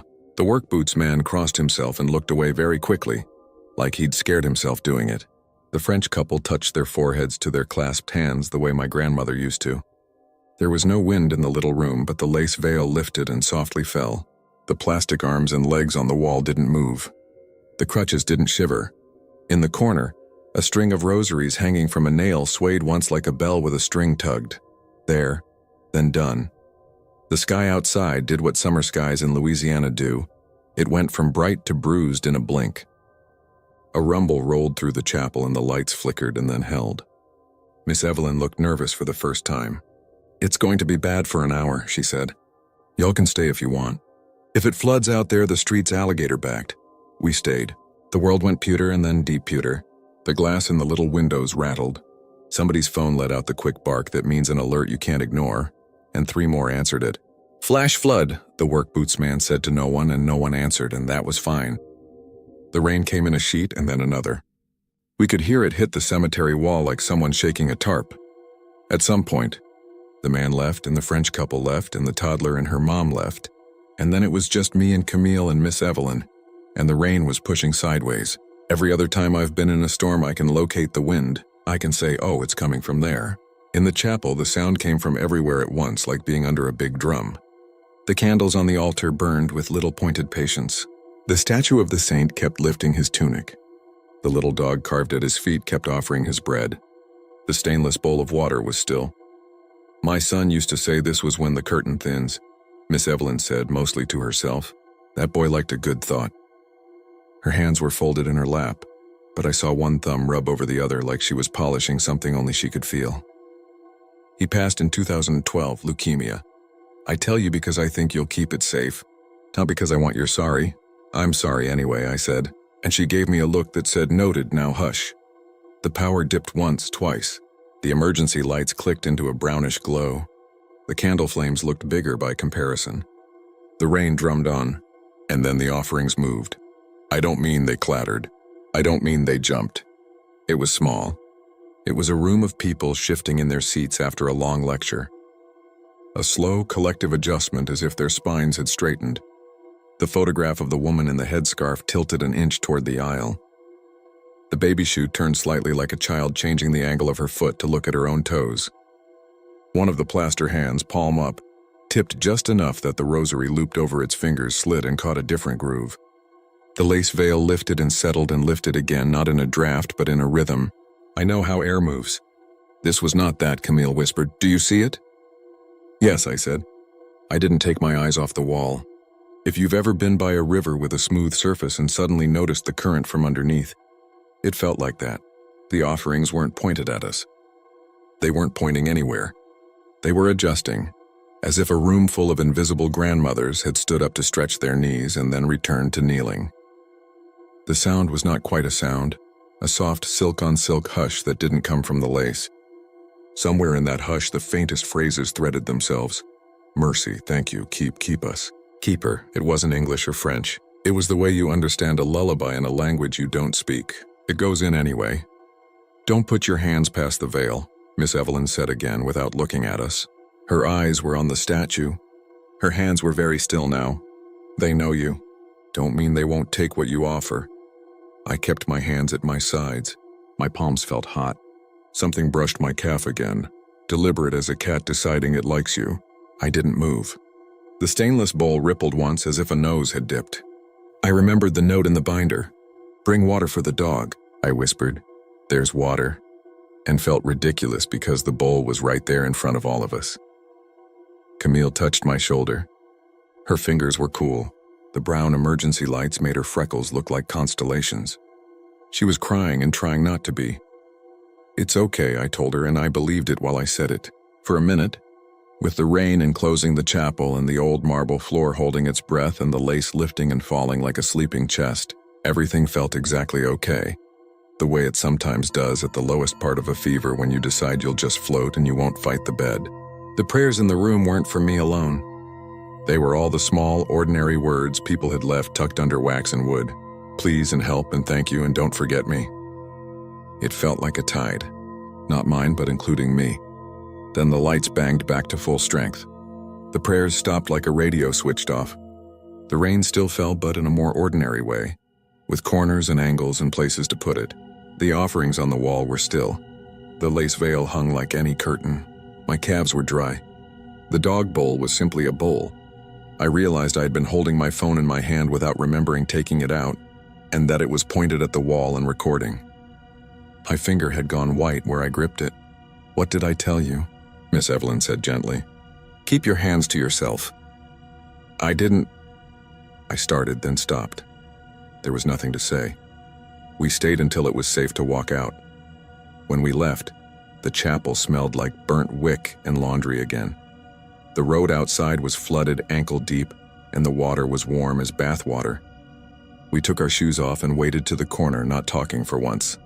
A cop car rolled by very slowly, making a wake. The officer inside lifted 2 fingers from the steering wheel and gave us a look that said, "Stay out of the deeper parts." The air tasted like pennies. Someone on a porch across the way waved and shouted, "Y'all good?" And Camille shouted back, "We're good." And we were, for those 10 steps, because nothing was happening yet except the water sliding past our ankles and the day stitching itself up in lightning far away. Back at the house, we showered in turns and sat with towels around our shoulders and ate crackers with peanut butter, because everything else in the fridge felt wrong. We watched the video on my phone together. At first, you see what you always see when you point a phone at a quiet room. A steady frame, a candle flame, the stupid square of my focusing reticle bouncing when my hand shakes. And then, if you know what you're looking for, you see the baby shoe tilt. You see the photograph shift. You see the plaster hand lift just enough to change the path of a rosary loop. You hear what could be rain and could be someone's breath and could be beads brushing wood. When the lace lifts, the camera tries to refocus, and for a fraction of a second, the veil looks like a face pressed to glass, and then it's lace again. "Delete it," Camille said very quietly. "I can't." "Then don't watch it again." I promised I wouldn't, and I meant it. But promises crack like old paint when night falls and the room looks bigger than a room should. We stayed 2 more days. We ate beignets and tapped the powdered sugar off our hands and laughed when the wind carried it and made us look like we'd aged 30 years. We listened to a man on Frenchman Street who played a trumpet like he was telling the sky a secret. We walked slow because I had to, and because slow worked there. We did not go back to the chapel. I thought about it every hour. On our last morning, we stopped at a store where old ladies buy church supplies, and I bought a plain lace mantilla, the kind you drape over your hair. I don't wear veils. It felt like buying a thank you card. The woman at the register wrapped it in tissue without asking questions and gave me a discount I hadn't earned. When I returned home, the first 2 nights were almost normal. I slept. I woke. My joints were loud the way old stairs are loud. On the 3rd night, something small woke me again. A dry clicking, beads on wood. I don't own a rosary. The sound came from the top of my dresser. I'd put the veil there without really thinking, folded into a square. It had shifted open and the edge hung off like a tongue-tasting air. That would be nothing.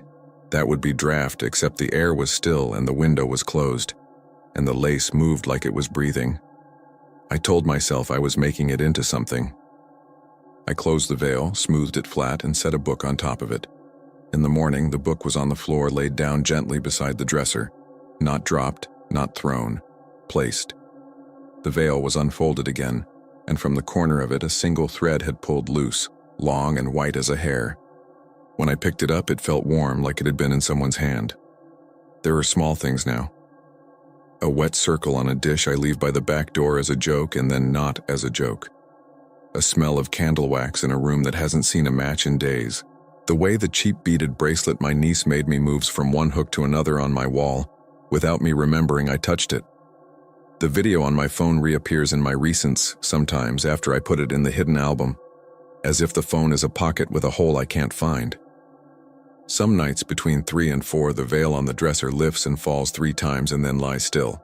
And if I say thank you into the dark, I hear nothing, which is worse than hearing something and better than hearing the wrong thing. My doctor says my numbers look good lately. He doesn't have a story for why, and he doesn't need one. He says sometimes the body decides to play fair. He says rest and walk when you can. He doesn't know I've made a habit of putting a small bowl of water near my door before I go to bed. He doesn't know that once, when a storm rolled over the city and the pressure changed, I felt a weight against my shin, a nudge, then another. And when I reached my hand down without looking, I felt the air against my palm cool and shaped, like the space a dog leaves when it moves away. I haven't watched the video again, not all the way. When I scroll past the thumbnail, my eyes slide around it like it's a pothole I know will break a tire. I've thought about deleting it for good, but I think the choice is not mine now. It will go where it wants to go. In my worst late hours, when the apartment is just my refrigerator humming and the twice-breathed air of neighbors sleeping through the walls, I put the veil over my head and sit on the floor with my feet flat and my hands on my knees, and I say the plainest words I can say. Please keep me walking, please keep me brave. Thank you for listening. And sometimes, not always, I hear beads click very softly, and my own breath evens out, and the room feels like a room again. If you go to St. Roch, bring water. Don't touch past the veil. If you leave something, thank them. If something comes home with you, it won't be because you stole it. It will be because you asked and somebody decided to answer in their own way, with their own hands, if they still have hands, or with their old habits of prayer. When the storm drums on the roof and the lights flicker and then hold, when the lace at your window lifts and lies down like a sleeping chest, you'll tell yourself it's draft. Tell yourself anything that lets you sleep. I do. But when I wake at 3 and feel a cool nose of air nudge my palm, I leave the door bowl full before I go back to bed. I am trying to be a good guest in my own house. The last thing is this. Sometimes I pass a mirror without planning to, and I catch my reflection with the veil draped over my hair, and for a split second, the lace looks not like lace, but like frost, on a window with a face behind it. And the face is mine and not mine, and then it's only me again, and the room is only the room. I stand very still for a moment listening, and the only thing I hear is the smallest possible movement, a gentle settling of something on a shelf, as if, somewhere very close, an offering has shifted to kneel more comfortably and go on praying for mercy a little longer.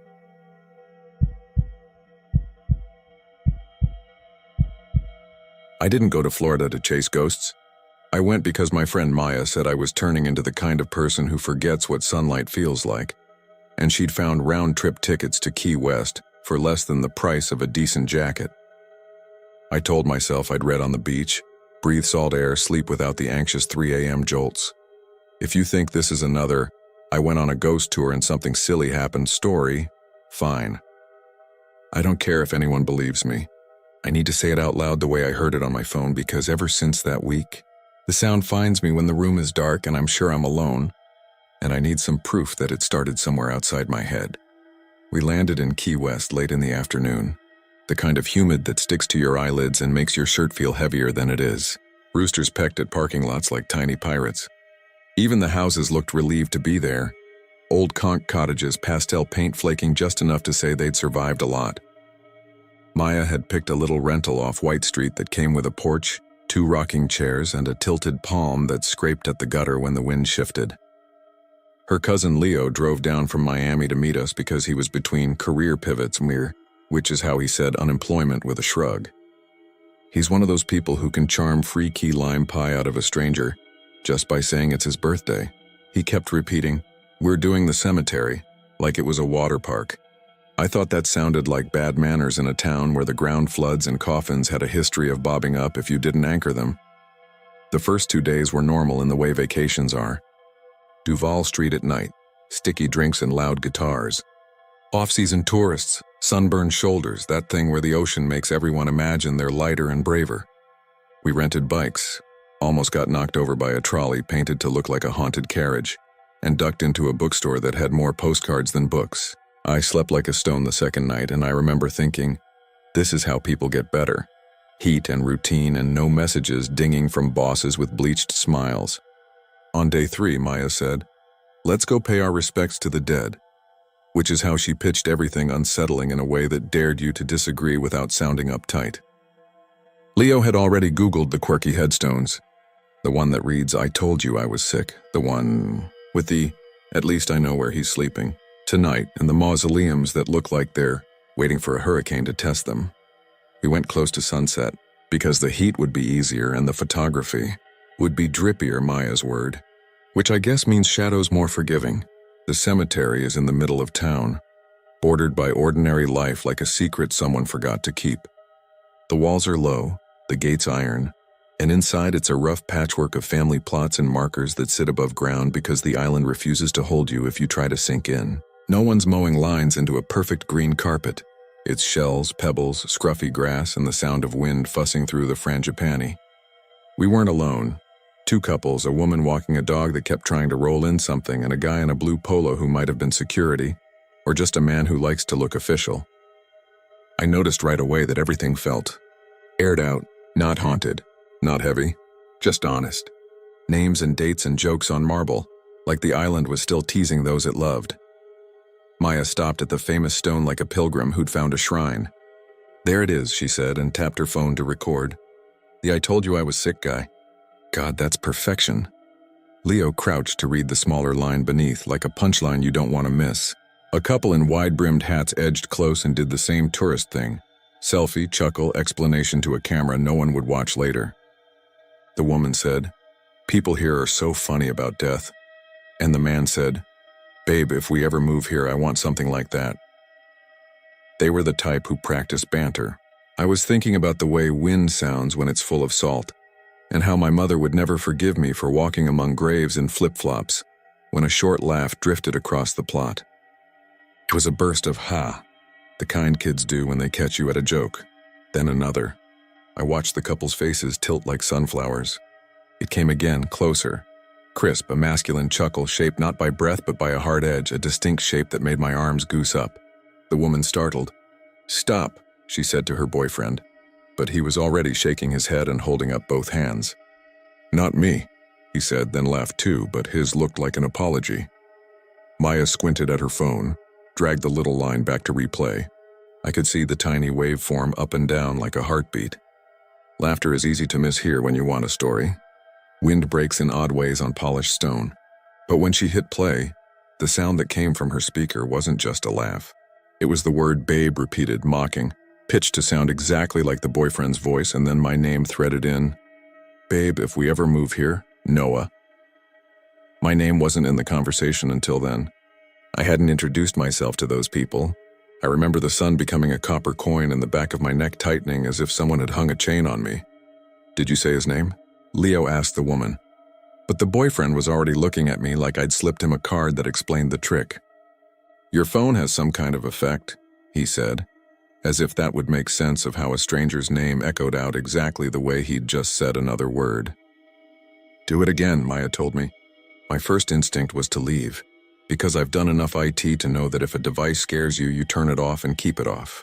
But I also saw the excitement in Maya's face and felt that old weightless bravado of vacation. I opened the voice memo app and hit record.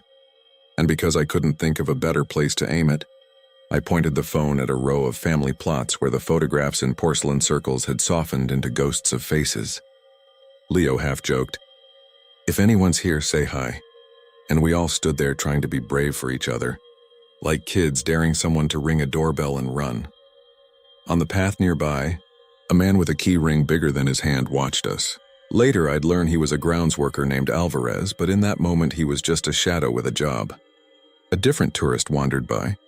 A woman in a visor with a guidebook, a dog tugging her forward, and I saw the animal hesitate and then pull harder, nails scratching dirt. Something tapped my leg and I flinched before seeing it was just a palm frond shifting. Embarrassed, I hit stop then play. Mostly wind. A scooter whining on a street. My own heart beat too loud because the microphone found it through my fingers. Then, the faint edge of a voice like a tune carried weakly from another room. The words could have been anything if you wanted to fill them in. Don't, or gone, or the name of a hurricane that never made landfall.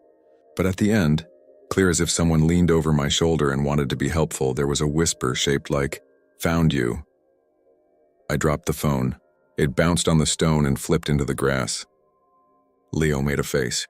"Dude," he said, because he's that kind of friend, kind first, mocking second. "It's a prank," the boyfriend said. "Some kind of app." The woman in the visor swore under her breath at her dog and hurried on. Alvarez approached in a measured way that made me think he'd learned to avoid startling people around grief. Up close, he wasn't threatening.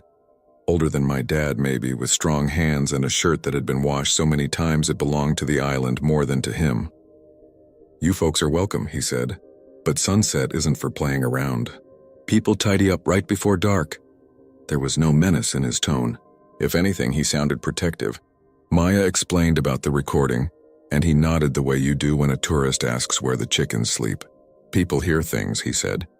"Wind off the water will play a trick if you stand in the wrong place. This ground talks. Folks start listening and then they hear themselves in it. Not everything is about you, though." He looked at me when he said that, not unkindly. "You got family here?" I shook my head. He considered my name like you might weight a coin in your palm. "There's a couple east side been restless," he said. "Not bad, just busy. You should leave them be." The sky darkened as if someone had slid a film over it. The other tourists streamed out. The boyfriend said he needed a drink bigger than his head and took his girlfriend's hand too tight. We lingered because Maya wanted one more photo of the above-ground vaults as the lights came on across the street, and because I wanted to prove to myself that the whisper would not repeat if I refused to ask. Alvarez watched us until we moved toward the gate. "Don't cut back through later," he said. "The locks don't always catch." I thought that was a weird thing to say until an hour later, after tacos and a beer. We walked past the north wall and saw the gate gaping a little like a mouth that couldn't close. We should have kept walking. We should have said, "Not our problem," and let the living in charge handle the dead in their care. But the heat had sunk into us, and the island makes you believe you're part of it just because you exist within the sound of its waves. It felt oddly intimate to slip in, to enter the quiet after the day's attention had left. The smell shifted to damp stone and cut leaves.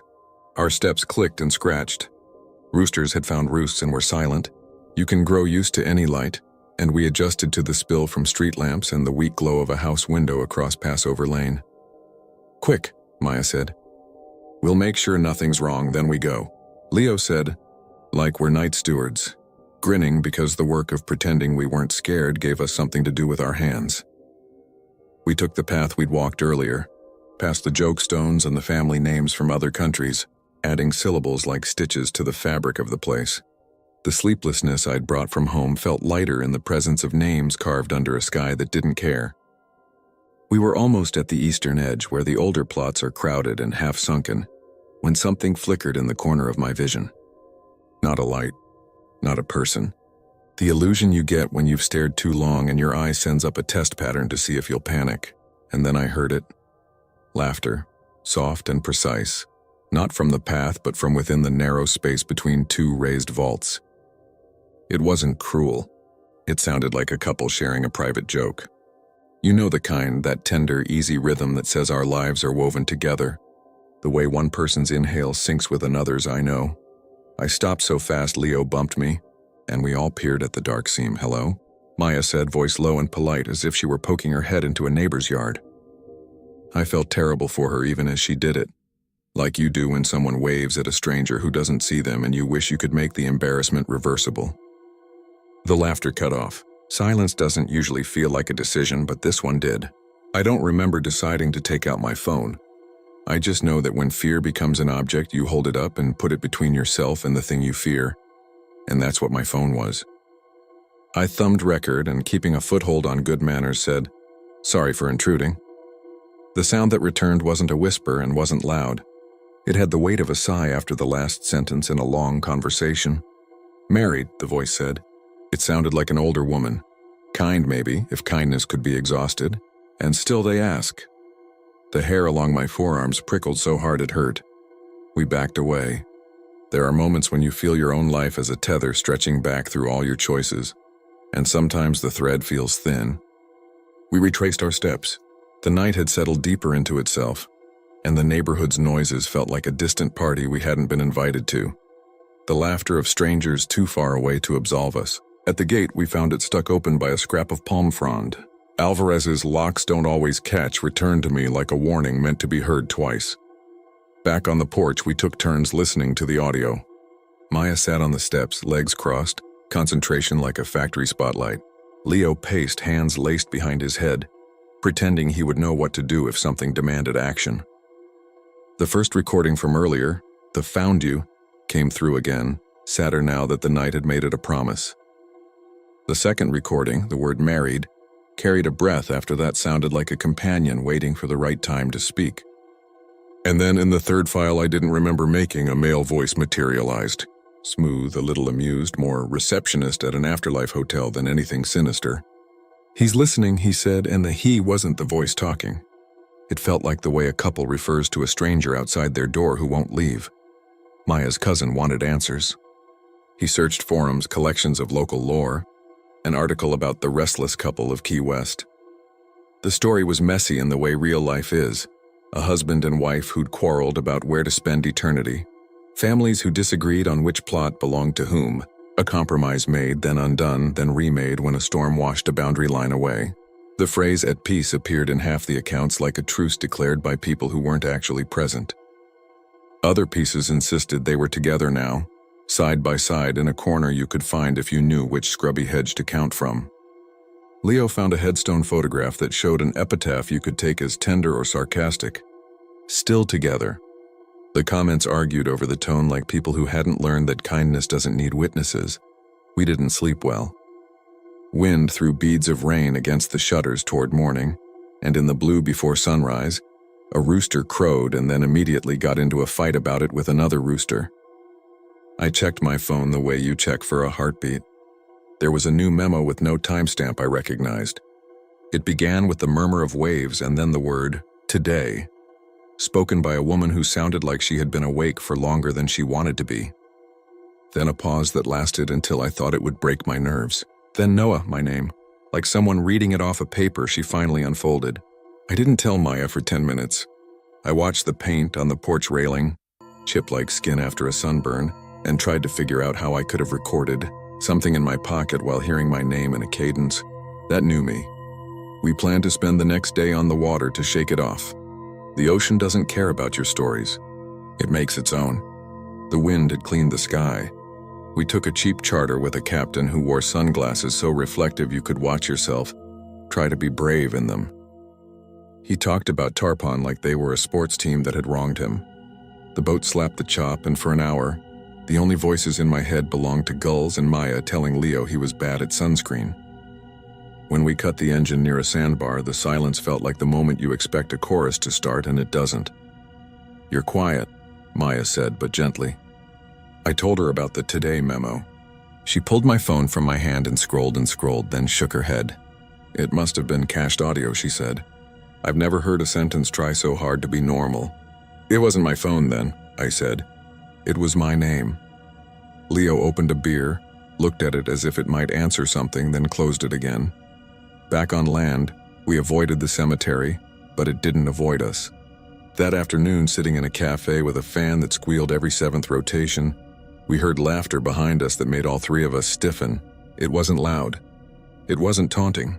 It was the exact same little ripple of joy from the night before, and when I turned, there was no one within 10 feet who could have made it.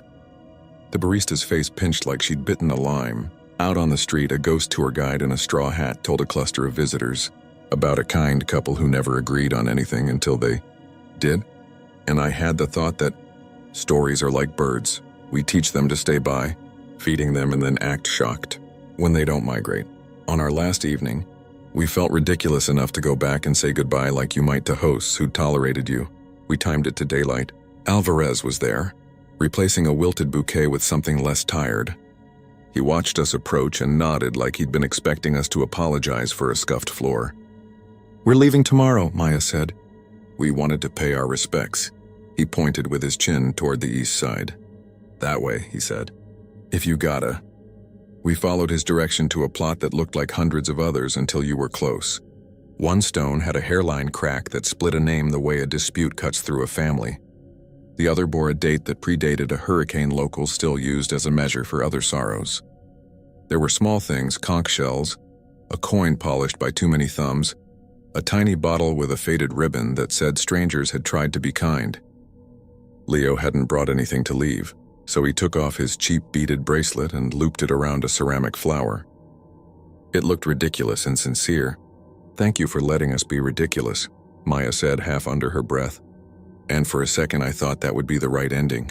Humility and a promise to move on. I raised my phone because a part of me, the selfish part that wants to capture what it cannot keep, needed proof that we had meant well. I pressed record and held it in the space between the two stones, the little canyon of polished names and bad decisions. My heartbeat in the speaker sounded steadier than I felt. At first, there was nothing but the whoosh of a car on Francis Street and the chirp of a bird that had decided the cemetery was a safe playground. I kept waiting for the laugh, for the clever line, for my name to fall like a coin dropping into my palm.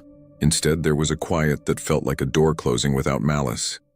Then a man's voice, patient and almost amused, said, "She's right. You're leaving." A woman's voice filled in with a warmth that made my eyes sting. "And we're staying." The words made no threat.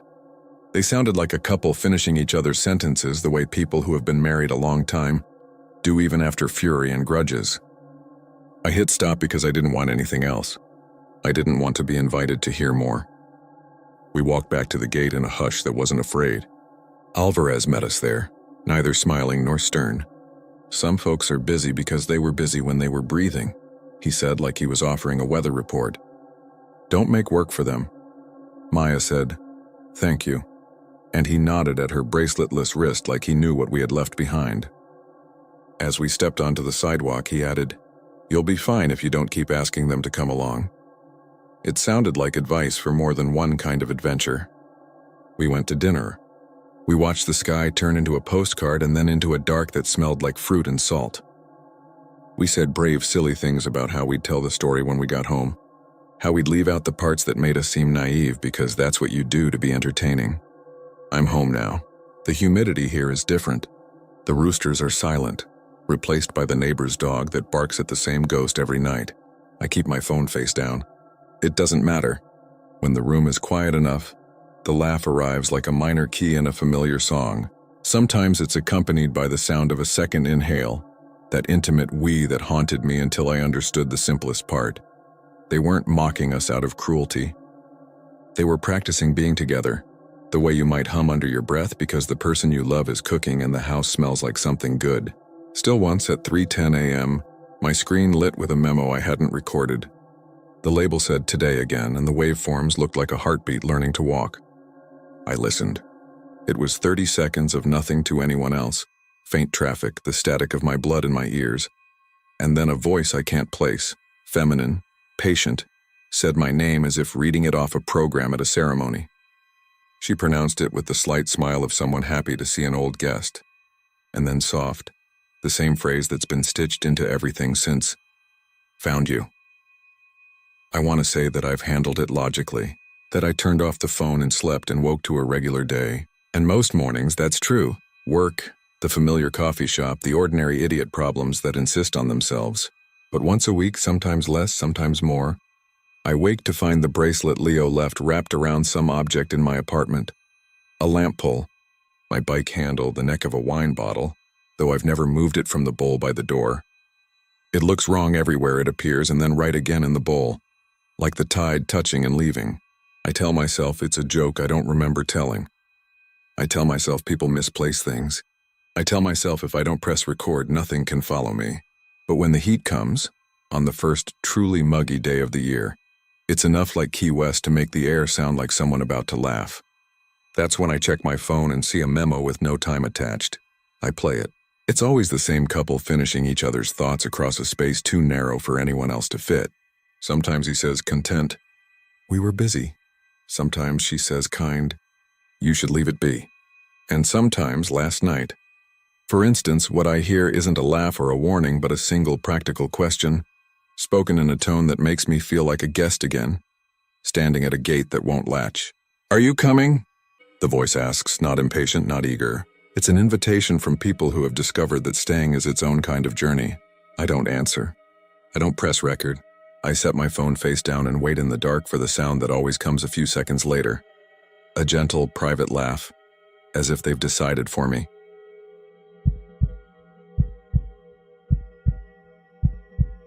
I never meant to write about this.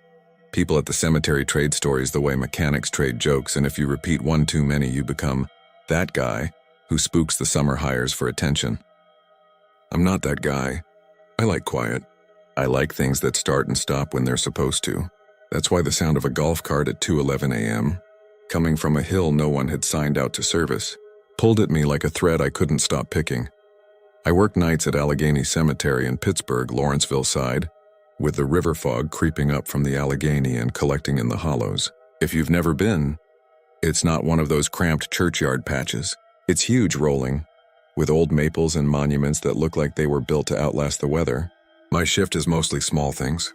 Replacing flags that blew loose, clearing branches so the grounds look cared for when the joggers show up at sunrise, checking the fence along Butler Street because kids cut through after the bars. I sign out a cart from the maintenance shed, clip the keys to my belt, and I do the route my way. There's a laminated map with sections and names in a gray metal cabinet that squeaks. Nobody likes it but me. I like knowing where I am by numbers. That night was October cold, the kind that chews on your hands and sneaks down your collar. A light mist hung over the grass and made everything sound closer, like the air itself was leaning in. I had my thermos, my headlamp, the big mag light we keep for when the lamps go. There's a buzzing orange sodium lamp outside the shed that makes the shadows look like bruises.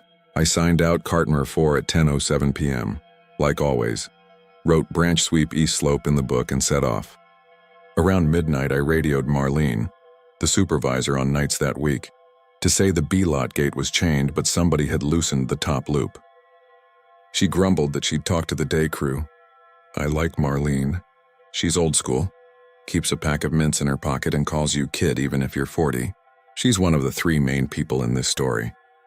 The other is Danny, my friend and sometimes partner when the schedule lines up.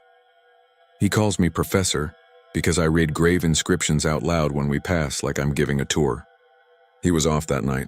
His sister's kid had a fever, and he'd traded for the next day, so I was alone. When I say I heard a cart at 2:11, I'm not guessing. I looked at the clock on the radio because I remember thinking, who else is out here after 2? The sound came thin through the fog, the high electric whir that all of ours make, with that little rattle from gravel under the tires. No engine noise, just the steady wind-up and soft hiss. It wasn't near the sheds. It was farther up, past the chapel lane and toward the ridge where the older mausoleums stand like rows of stone teeth. We don't have gas carts. They're all electric, and we keep them plugged in overnight and rotate them so the batteries don't die early. If you don't sign one out, Marlene chews you out. It's not complicated. Everything is logged. I killed my cart and listened. The sound moved left to right and then stopped. If it had been a prank, kids or some late visitor, there would have been voices. There weren't. The fog was thick enough that my headlamp made a cone in front of me and nothing outside it mattered. I should have radioed. I should have said, Marlene, someone's in a cart up on the ridge. But you don't want to be the guy who calls in a stray noise and pulls cops into a cemetery at 2 in the morning. And there's another thing. A few weeks before, Danny told me about a story the day guys pass around. It's about a caretaker who used to run the route in the old days. No paperwork, no radio, just his keys and a thermos and a whistle. They say he drove the same loop every night for 20 years, then died doing it. Heart attack, maybe. Some say he fell asleep and rolled into a monument. Some say he finished the route, parked the cart, and laid his head down on the steering wheel like it was a pillow. You know how stories are. I don't collect them, but I don't throw them out either. They stick in a corner of your brain and you don't notice until they move. I parked my cart at the turn by section 12 and started on foot. The grass was wet enough that my boots made that stiff, syrupy sound with each step. A motion sensor light flicked on near the small maintenance outpost by the lower road, and I flinched like a cat. Then I was mad at myself for flinching. The fog was thin in spots and I could make out lantern-shaped markers on the ends of old plots, and the way the dew clung to the carved letters on a granite family name. I don't like to say whose names. I don't know if the families would mind it, but I recognized them. That's part of working here. You build a map in your head that's made of letters.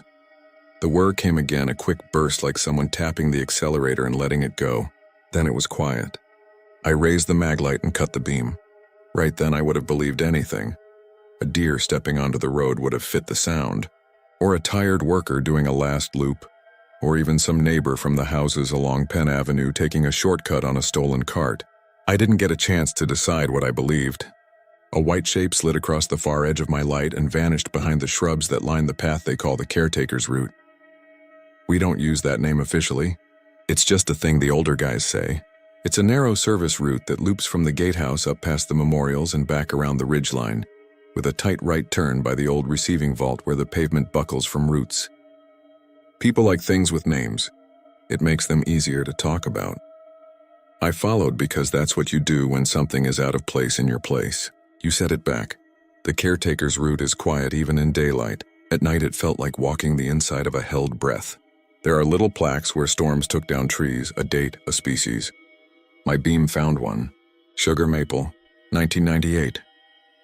The fog pooled low near the ground and left the air clear at chest height. So every few steps my light turned a patch of mist into a flat white wall and then it dissolved. And I had that weird sense you get in snow where distance is a suggestion. The whir came again, and this time it wasn't ahead. It was behind me. I turned so fast my boot slid. The beam saw nothing, then a silver brief glance off something smooth, then more nothing. I held my breath and listened the way you listen for your name in a crowded room. The second hand in my head clicked. Far down the slope a siren pulsed and faded. Might have been someone on Butler Street. I looked at the ground. Golf carts leave a neat double line in wet grass. You learn to read where someone cut a corner or tried to avoid a puddle. I found 2 new tracks that weren't there an hour before, slanting across the path and ending at the gravel. They looked wrong, not more than wrong, just old. The edges weren't crisp. The shallow centers had no fresh gravel kicked into them. It was like seeing a footprint that somehow dried before it was made. I touched the track with my glove and came up with wet fingers. The cold bit me even through the fabric. You're out late. A voice behind me said it. I didn't jump. It wasn't a shout. It had the careful kindness of someone who doesn't want to startle you. I turned and lifted my light, then dropped it low so it didn't hit his eyes. A man stood where the path widened by the old vault. He had on a canvas jacket with a collar that had seen 1,000 zippers and a hat with the cemetery's faded crest. His cart idled beside him, the front wheel cocked at the angle you get when you hop off in a hurry. It was one of ours, but not like ours. Ours are white with plastic roofs and a little clip for a clipboard. His was a pale, yellowed cream with a roof that looked like fiberglass and a cracked vinyl bench. The logo was the same shape but older, the letters thinner. It had no number. Instead, there was a small brass tag, oval, wired onto the dash. The man had a thermos, old steel with a dented cup. He wasn't a shadow. He wasn't transparent. He was just a man.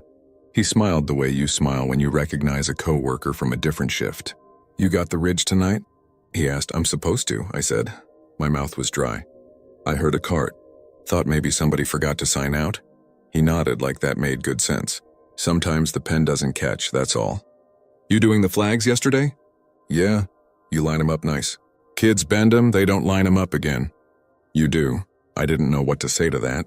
Compliments are rare on nights. I said thank you because anything else sounded fake even in my head. My light tilted and came up on his face and I had to make myself keep it moving. Keep it pointed away. His face was sun-faded in a way you don't see as much now. Cheeks thin, eyes still and tired. The skin on his jaw nicked where somebody cut themselves shaving in a hurry at least once a week. He looked like any of the older guys. My body wanted to settle into that explanation. He's from another crew. He's doing his job. Say goodnight and go. What's your name? I asked Rick, he said. He watched me like he was waiting to see if that would mean anything. It did, but I didn't know that yet. Rick, I'm supposed to call anything strange in, I said. You got a radio? Marlene'll want to know you're out. He glanced at his card. The little black wedge where our radio's dock was missing. There was an empty square of lighter plastic, like something used to sit there for a long time and was taken off. He patted his jacket pocket instead and a set of keys answered. Heavy, old, chiming together in one of those sounds that lives in utility closets and service hallways. He raised his other hand and I noticed something else. He wore gloves I'd only seen in photos in the break room. A thick knit brown, no rubber grip, just yarn and habit. And his hat with the crest was the version we replaced sometime before I started, threadbare where the embroidered lines met. Sometimes the pen doesn't catch, he said again. Sometimes the pen doesn't catch and sometimes people forget, and it's easier to stay on the route. You take your time coming and going, you get to see who needs company. It helps. Who needs company? He didn't answer that. He stepped into his cart and the spring squealed. The whir came up and the wheel bumped as he straightened out of the angle and set off slow along the curve of the path. He didn't turn on the headlights. He didn't need to. The fog lit him enough, or he lit the fog. I don't know. He drove with his hands under the wheel, knuckles up like a person who's done 1,000 tiny turns around tight corners and doesn't need to see his fingers to know where they are. I followed because I could not think of anything else to do. You don't let someone drive blind on the ridge. It's not safe. Either I was going to call it in and say I followed him, or I was going to follow him and not say anything. Either way, I was behind him as he took the caretaker's route, with the whir like a tinnitus note I kept hearing after it cut off. We passed the receiving vault. You can smell damp limestone when the air is wet enough. The door has a new lock because somebody pried at it last winter. You can still see the scuff marks. He checked it with his keys without actually inserting any. The way you touch your pocket to make sure your wallet's there. He nodded. We passed the mausoleum row and a motion light jumped awake across the way where the statues stand. A figure on one of them threw a long arm of shadow over us like it wanted to point us somewhere and couldn't decide where. Rick slowed. He lifted his thermos and took a sip with the lid still on. It made no sense, and I only know he did it because I watched it happen, and because he looked satisfied afterward, which made even less sense. I could hear the river if I wanted to hear it, soft rush beyond the houses and the bridge, but most of what I heard was him. The whir, the bump, the squeak when the chassis twisted over uneven pavement. It was ordinary. It was so ordinary it made the hair on my arms crawl. I skipped the radio again. Don't ask me why. Maybe because if I called and said, "I'm following a guy who thinks it's 1993, Marlene would drive up with her hazard light snapping, and the spell of how normal this felt would break. And then if it wasn't normal anymore, I'd have to face what that meant. Or maybe because some part of me believed that if I stayed with him, I could put him back where he belonged, back in a story somebody told long after midnight to fill the time. Like a box you keep on a shelf and only take down when the lights are on. We came to the tight right turn by the roots that buckle the pavement. Every new guy scrubs that turn. He didn't. He leaned his shoulder into the wheel and let the rear tire bump the edge of the dirt and come back like he'd done it in rain and snow and leaf droppings and once, maybe in a tight red sunset with a funeral line stretched long down below. He pulled up at the bench where the old woman sits some mornings. The one with the wool coat even in May. I've never asked her who she's visiting. That feels rude. He stopped. The cart sighed as its whir bled off to nothing. He looked at the bench, not at me. He said, "Her boy died young, but she sings to him in Russian so he isn't lonely." And then he set his thermos on the seat and rubbed his palms together like heat could happen if he asked nicely. "How do you know that?" I said. It came out too sharp. He turned then and his eyes were not tired anymore. They were so awake I felt like I had fallen asleep without noticing, and he was the one who had to nudge me. "The route is a loop," he said. "You take it long enough and you can see ahead and behind at once. That's why people hate it. They think it's about grass and stones. It's not. It's a circle. It's the same people getting in and out of cars, wearing out the same footpaths. You watch long enough, you know what fits where." He searched my face like I had the answer to a question I hadn't heard. "Do you know my bench?" He asked. "No, you would. If you stayed long enough." He pulled back onto the path. I followed again and I let the distance grow because I had to. Something about him was wrong in a way that didn't put teeth in my throat. It put a weight on my chest like a blanket used on calm horses. He took the loop past the war memorial where the flags line up like a thinned-out parade. He slowed at a headstone whose name I know because I say it out loud when my brain needs a rhythm. He touched his hat. He did not look at me. The fog moved with him like a dog that knows not to bump your leg. He stopped again by the east slope, the one that collects bottle caps when the wind comes from the river. I thought he was going to pick litter. He didn't. He sat. I came up alongside and kept my light on my boots. If I looked at his face too long, I'd find edges there that would last. He said, "Bad for the wrist tonight," and shook his hands out like somebody with carpal tunnel. "When it's wet, they ache. You're young. Remember to stretch." "I'm really not," I said, because it felt weird to be called young, and I do. He nodded like I'd said the right thing. "Marlene's on?" he asked. "Yes." "Tell her not to worry about the book. Sometimes the pen doesn't catch," I said. "What year do you think it is?" He smiled then. "The way you smile when you hear an old song from a room you didn't expect to have a radio. Sometimes the pen doesn't catch," he said, and his voice was softer and the fog ate the edges of the words. "Sometimes the route still needs riding after you can't feel the wheel." The whir started before he touched the key. I heard it and I didn't. It was like a memory of sound. He pulled away slow and the wheels didn't kick gravel. They were polite. He took the turn toward the gatehouse. Then another that isn't a turn anymore because a row of shrubs went in there 3 summers back. He passed right through where they should have been. I saw it. I saw his cart go where my cart couldn't go without ripping green, and no leaves moved. And the fog parted the way your hand parts the steam above a kettle.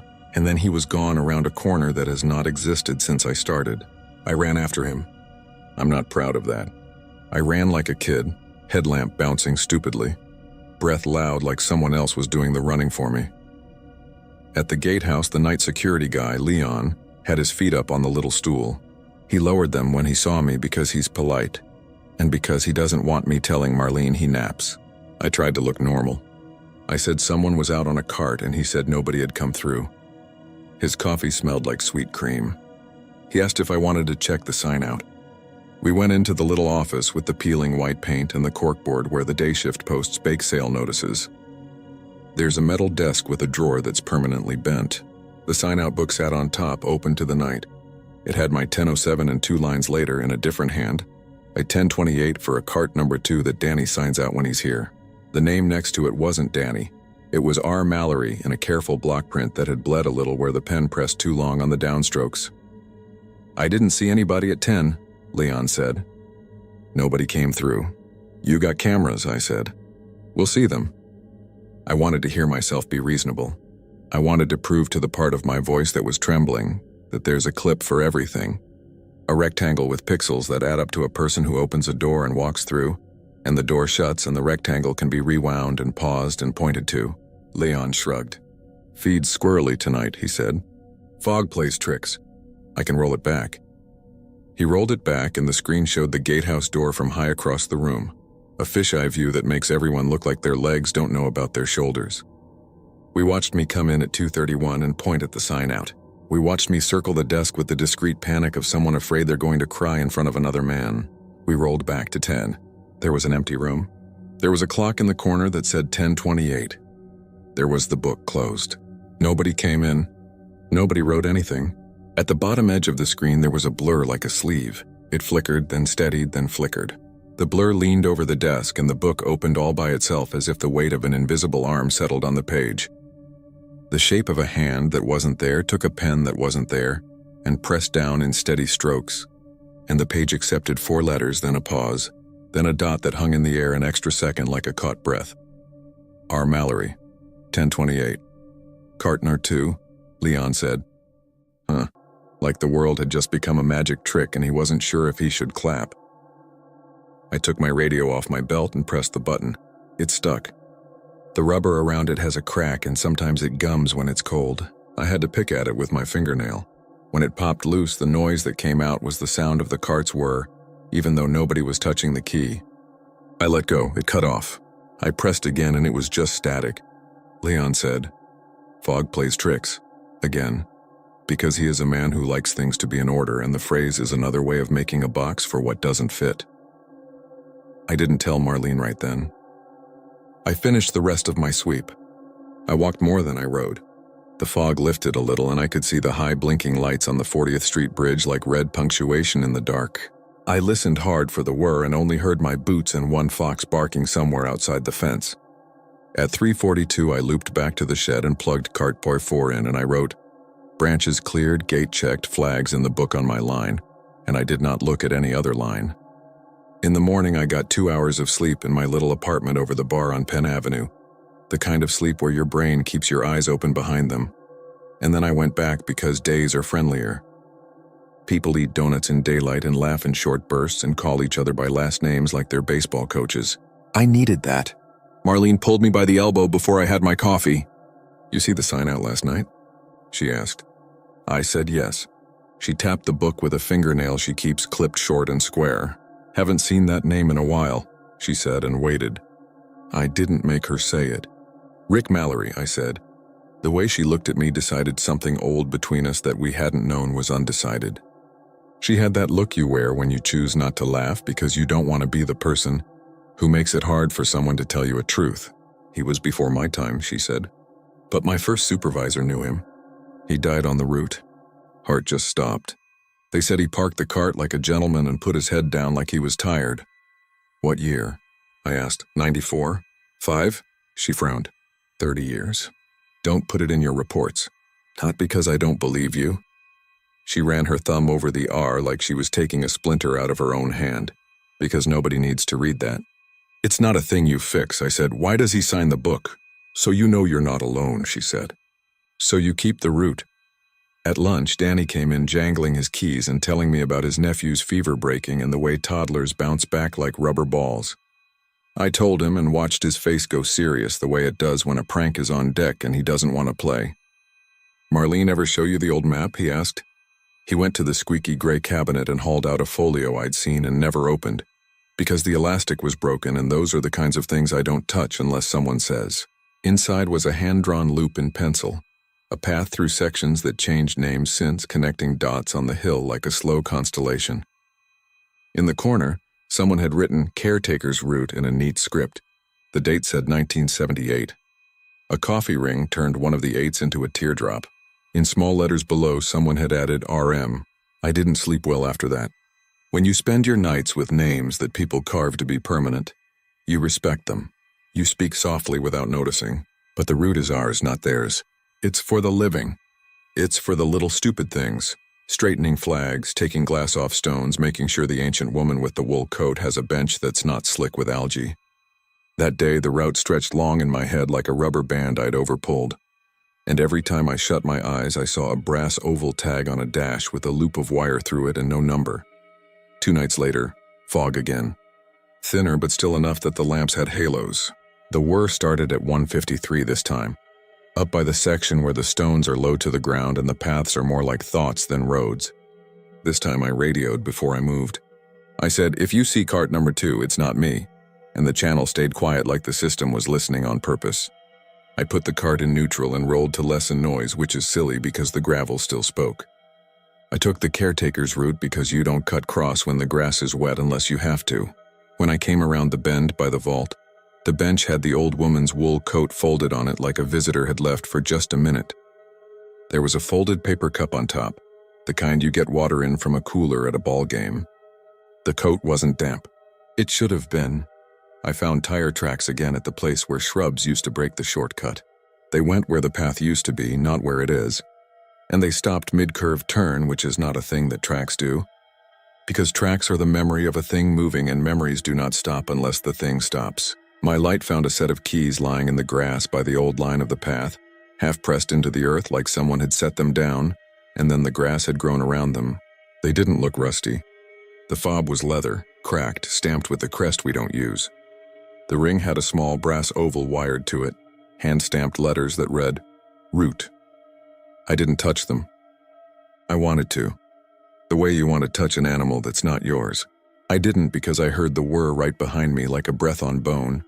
I turned and Rick stood beside his cart without the politeness to make a sound. That angered me more than fear. It's a workplace. You don't sneak up on co-workers. You say something. You should use your radio, I told him absurdly. It's for safety. Sometimes the pen doesn't catch, he said, and his voice had a roughness to it this time like the fog scraped it. You don't have to keep doing it, I said. Whatever this is, you can, I don't know, you can rest. He looked past me down the old bend of the route at the part that doesn't exist anymore except in someone's pencil. The light from my headlamp put a thin seam at the edge of his jacket. You could see the canvas threads. You could see the place where a patch had been sewn on and taken off again. He said someone has to ride it, and it was not pride. It was not duty. It was the sad obvious of a thing that's fallen into a groove and worn its way there so long there's no other way to stand. You don't have to be someone, I said. I'm here. He nodded a little. For now, he said. Until your sister's kid gets a fever, or your mother needs you to drive her to the doctor, or you get a job somewhere flat and bright. You'll go. They always do. I've been here 7 years. And one night you will not be, he said gently. There was no malice in it. There was a kindness that made me hate him a little because kindness has weight. He reached down and picked up the keys I hadn't touched. He held them out to me with both hands like you offer bread to someone you want to stay. The route is a loop, he said. Keys make a loop too. Round and round. Somebody should keep them. I shouldn't have taken them. I know that. People say not to take things given to you by a story. But he wasn't a story then. He was a man and he was tired, and he was asking me to help him go home by holding a ring of metal. I took them, and they were warm even though the night was cold. And for a second the whir in the air quieted, the way a refrigerator hum goes silent, and the kitchen sounds bigger without it. Rick looked at my hands like he was memorizing them. Marlene will know, he said. Tell her the pen caught. Will you come back? I asked because if he was going to be gone, I wanted to know if I was supposed to be sad or grateful. The loop comes back, he said. He stepped into his cart, and this time when he sat, the vinyl didn't creak. It made no sound at all. The whir rose soft and folded back into itself, and he turned toward the line that didn't exist and drove down it with the easy hand of someone showing you where something used to be. He passed through the shrubs like fog again, and the trail of his going was not light or shadow, but the feeling you get when someone you know leaves a room and you still think they're in it because your body hasn't told your head. I held the keys until my hand hurt. Then I put them in my coat pocket and finished the night because I didn't know what else to do. And because the flags don't straighten themselves. At dawn, the fog cleared in a way that felt like something unlocking.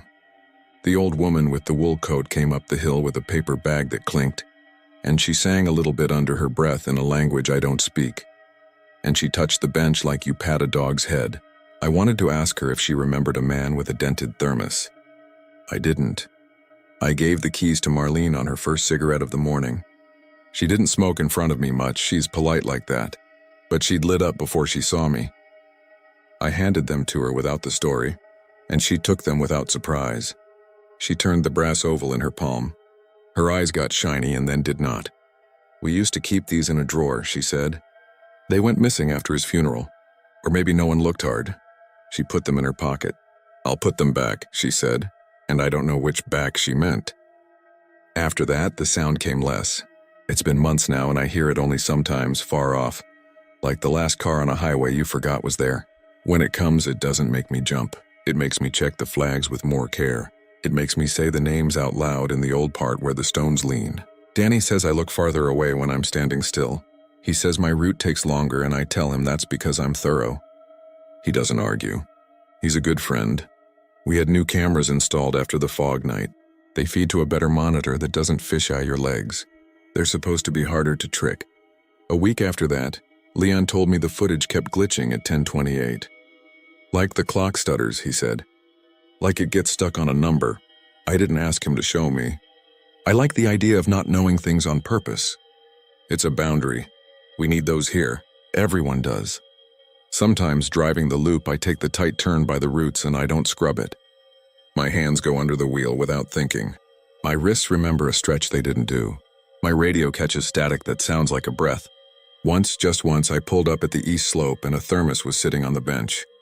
It was old steel with a dent. The lid was on. I sat beside it for a full minute and listened to the way the wind finds different music in the trees on different nights. Then I left it there because not all items are for you. When I returned an hour later, it was gone. That same hour, the sign-out book had a new entry. 10:28, R. Mallory, cart number 2. The ink looked dry like it had been there for 30 years.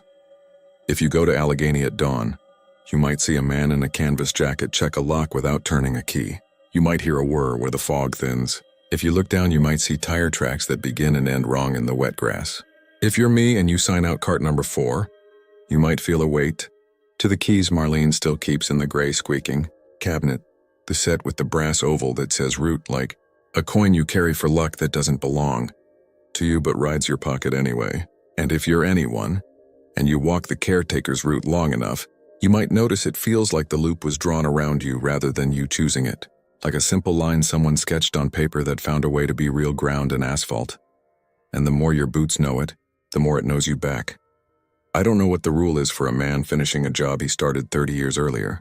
I don't know whether he's stuck or whether I am. I just know the word doesn't sound like a warning anymore. It sounds like a courtesy. It sounds like someone saying, "I'm on my way." You don't have to hurry, but don't dawdle either. Last night, as I plugged my cart in, I checked the sign-out book without meaning to. Nobody had written 10:28. The line was blank and perfect. I thought about taking a pen and pressing hard, just to see if the page would dent where an invisible hand expected it. I didn't. I closed the book and the cabinet squeaked and the sodium lamp outside buzzed like it always does. On my walk to the gatehouse, I passed the bench where the coat sometimes waits. There was a cold ring on the wood where a thermos had been. When I stepped into it, the damp came up through my boot soles like a memory. Something brushed my sleeve, not a hand, not wind exactly, but a decision settling. I stood still and said, "Good route," under my breath, the way you tell a coworker good night without looking up from your paperwork.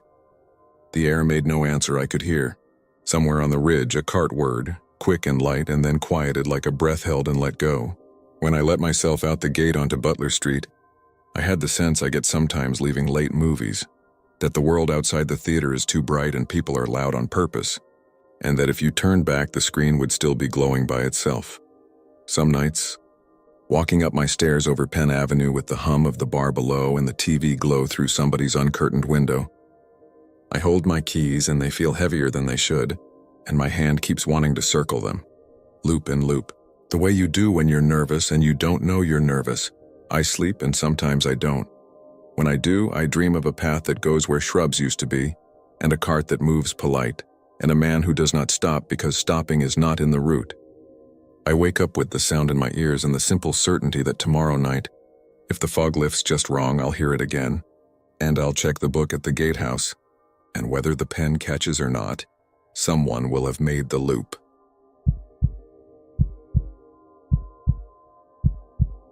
I'm not posting this for attention or sympathy.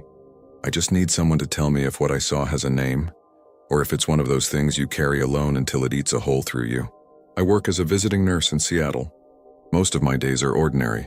Spill-proof mugs, pill organizers with days of the week, blood pressure cuffs that barely fit around those white terry cloth sleeves older folks love. I keep a little notebook clipped inside my jacket where I write temperatures, notes about appetite, stupid jokes my patients tell me so I can laugh at them later to keep from crying in my car. That's probably an unprofessional confession, but I'm not writing this as a nurse tonight. I'm writing this as the person who lit a candle and, for a few minutes, I wish I could take back. Watch the city fold itself into a dark hallway around me. It started with a simple errand, one I gave myself. A year to the day after we lost a patient I'd grown fond of. Her name was Helen. She lived in a Craftsman on a sloped street above Madison with a stubborn hydrangea that refused to bloom the same color twice. She had this way of thanking you that made you feel useful. Not special, useful. She used to keep her late husband's lantern on the mantel, an old brass thing with a hurricane glass, and she'd polish it while I checked her medications. He used to carry it when we camped at Deception Pass, she'd say. No one gets lost when the light knows your name. That was the sort of line that made it into my little jacket notebook. When she started to slip in and out of that gray zone where breath is a coin toss, I'd set the notebook aside and sit with her until the night nurse came. She died in the early morning, when the city is mostly the hiss of sprinklers and the occasional bus sighing at a curb. I remember that detail because I was driving home when the call came. My supervisor, Maya, told me gently, and I pulled into a lot by Volunteer Park and cried for 5 minutes. Then I texted my coworker, Jenna, because she's the one who always answers. A year later, on the anniversary, I got off my last visit early. My last patient lives on Capitol Hill, and I'd parked near Lakeview Cemetery. It wasn't planned. I just started walking. The weather had turned that particular Seattle kind of October. Air like wet paper, not quite rain but clingy, a film over your hair. The cemetery gate creaked even though I tried to catch it. There were joggers on the path above, a couple arguing in soft voices near the entrance about whether to bring a dog to a funeral. Life pushed at the edges. In the center, everything was quiet and clipped. The lamps along the lane hadn't come on yet, but the sky had already decided on evening. I had one of those little tea lights in my pocket. I carry them sometimes for home visits. Patients like a bit of ritual. It helps even if you think it shouldn't. I found Helen's name by memory. She'd been cremated, but her family placed a simple plaque near the old trees. I think they chose the spot because you can see the city if you stand on the toes of the hill. Gray buildings stacked like books, a strip of lake that catches whatever light there is. I crouched by the plaque, brushed away a small line of cedar needles with the side of my hand, and set the tea light on the stone edge. I used the cheap lighter I keep for stubborn stove pilots, and the little flame trembled once and took. There was enough wind to make it breathe. I'd written my name on a piece of surgical tape stuck to the tea light's aluminum cup. It was habit. My supplies are mine until I leave them with someone who needs them, and I label everything without thinking. Ray? It said in blue ballpoint, my handwriting slanted because I'd scribbled it in the car. As soon as I saw my name there, I felt a little silly for making this about me, and I almost peeled the tape off, but the glue had sunk into the metal. I decided the universe could handle one bit of selfishness.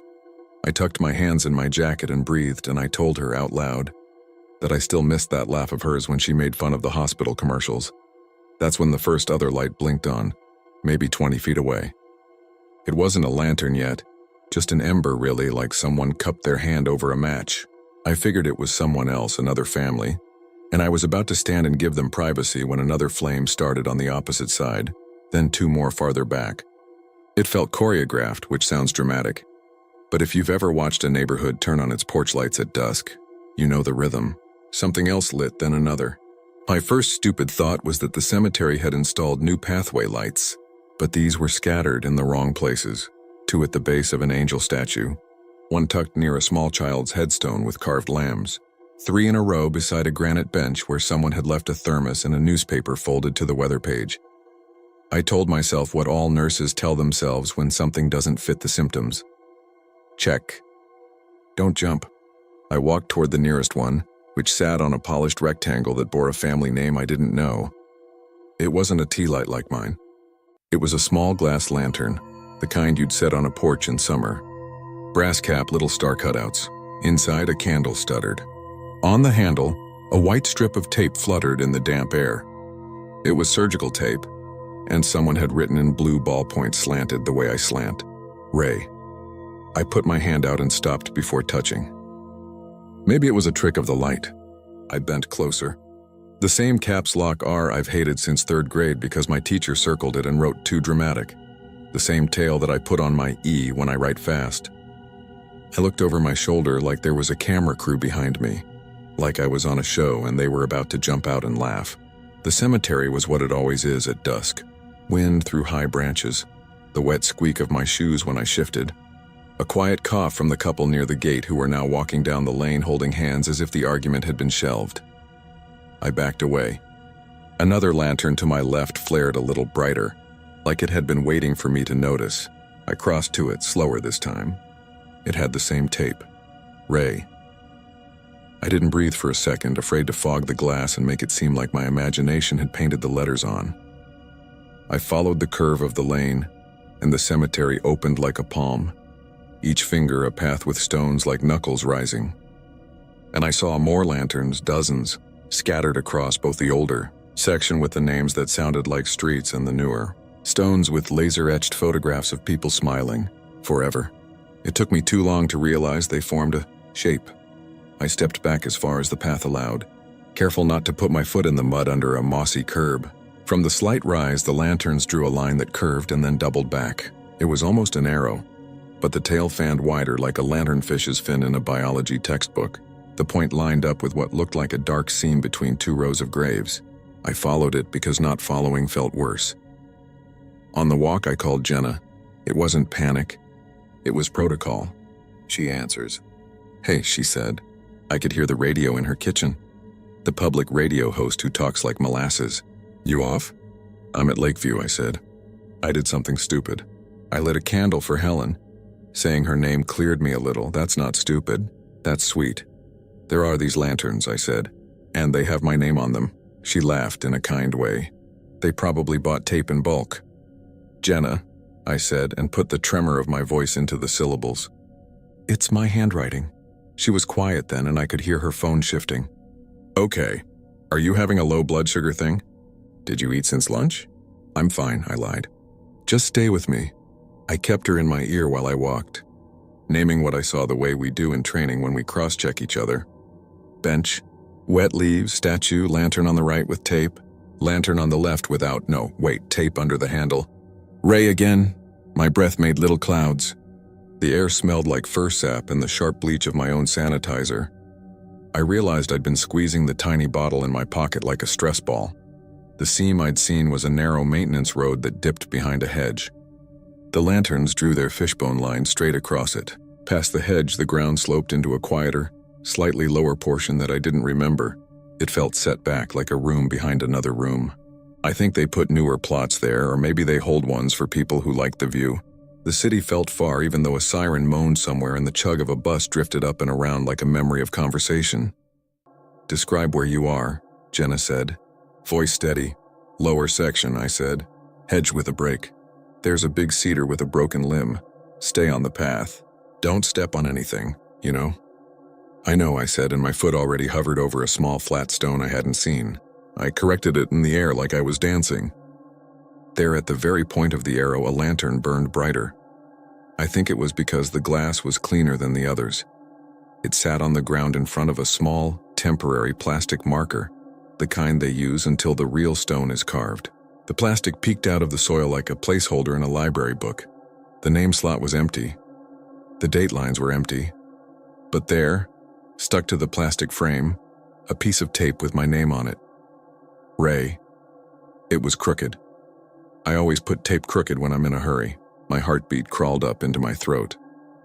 Someone's messing with me, I said, but I couldn't find anyone in the watery light. The hedge blocked the gate. The path behind me was empty.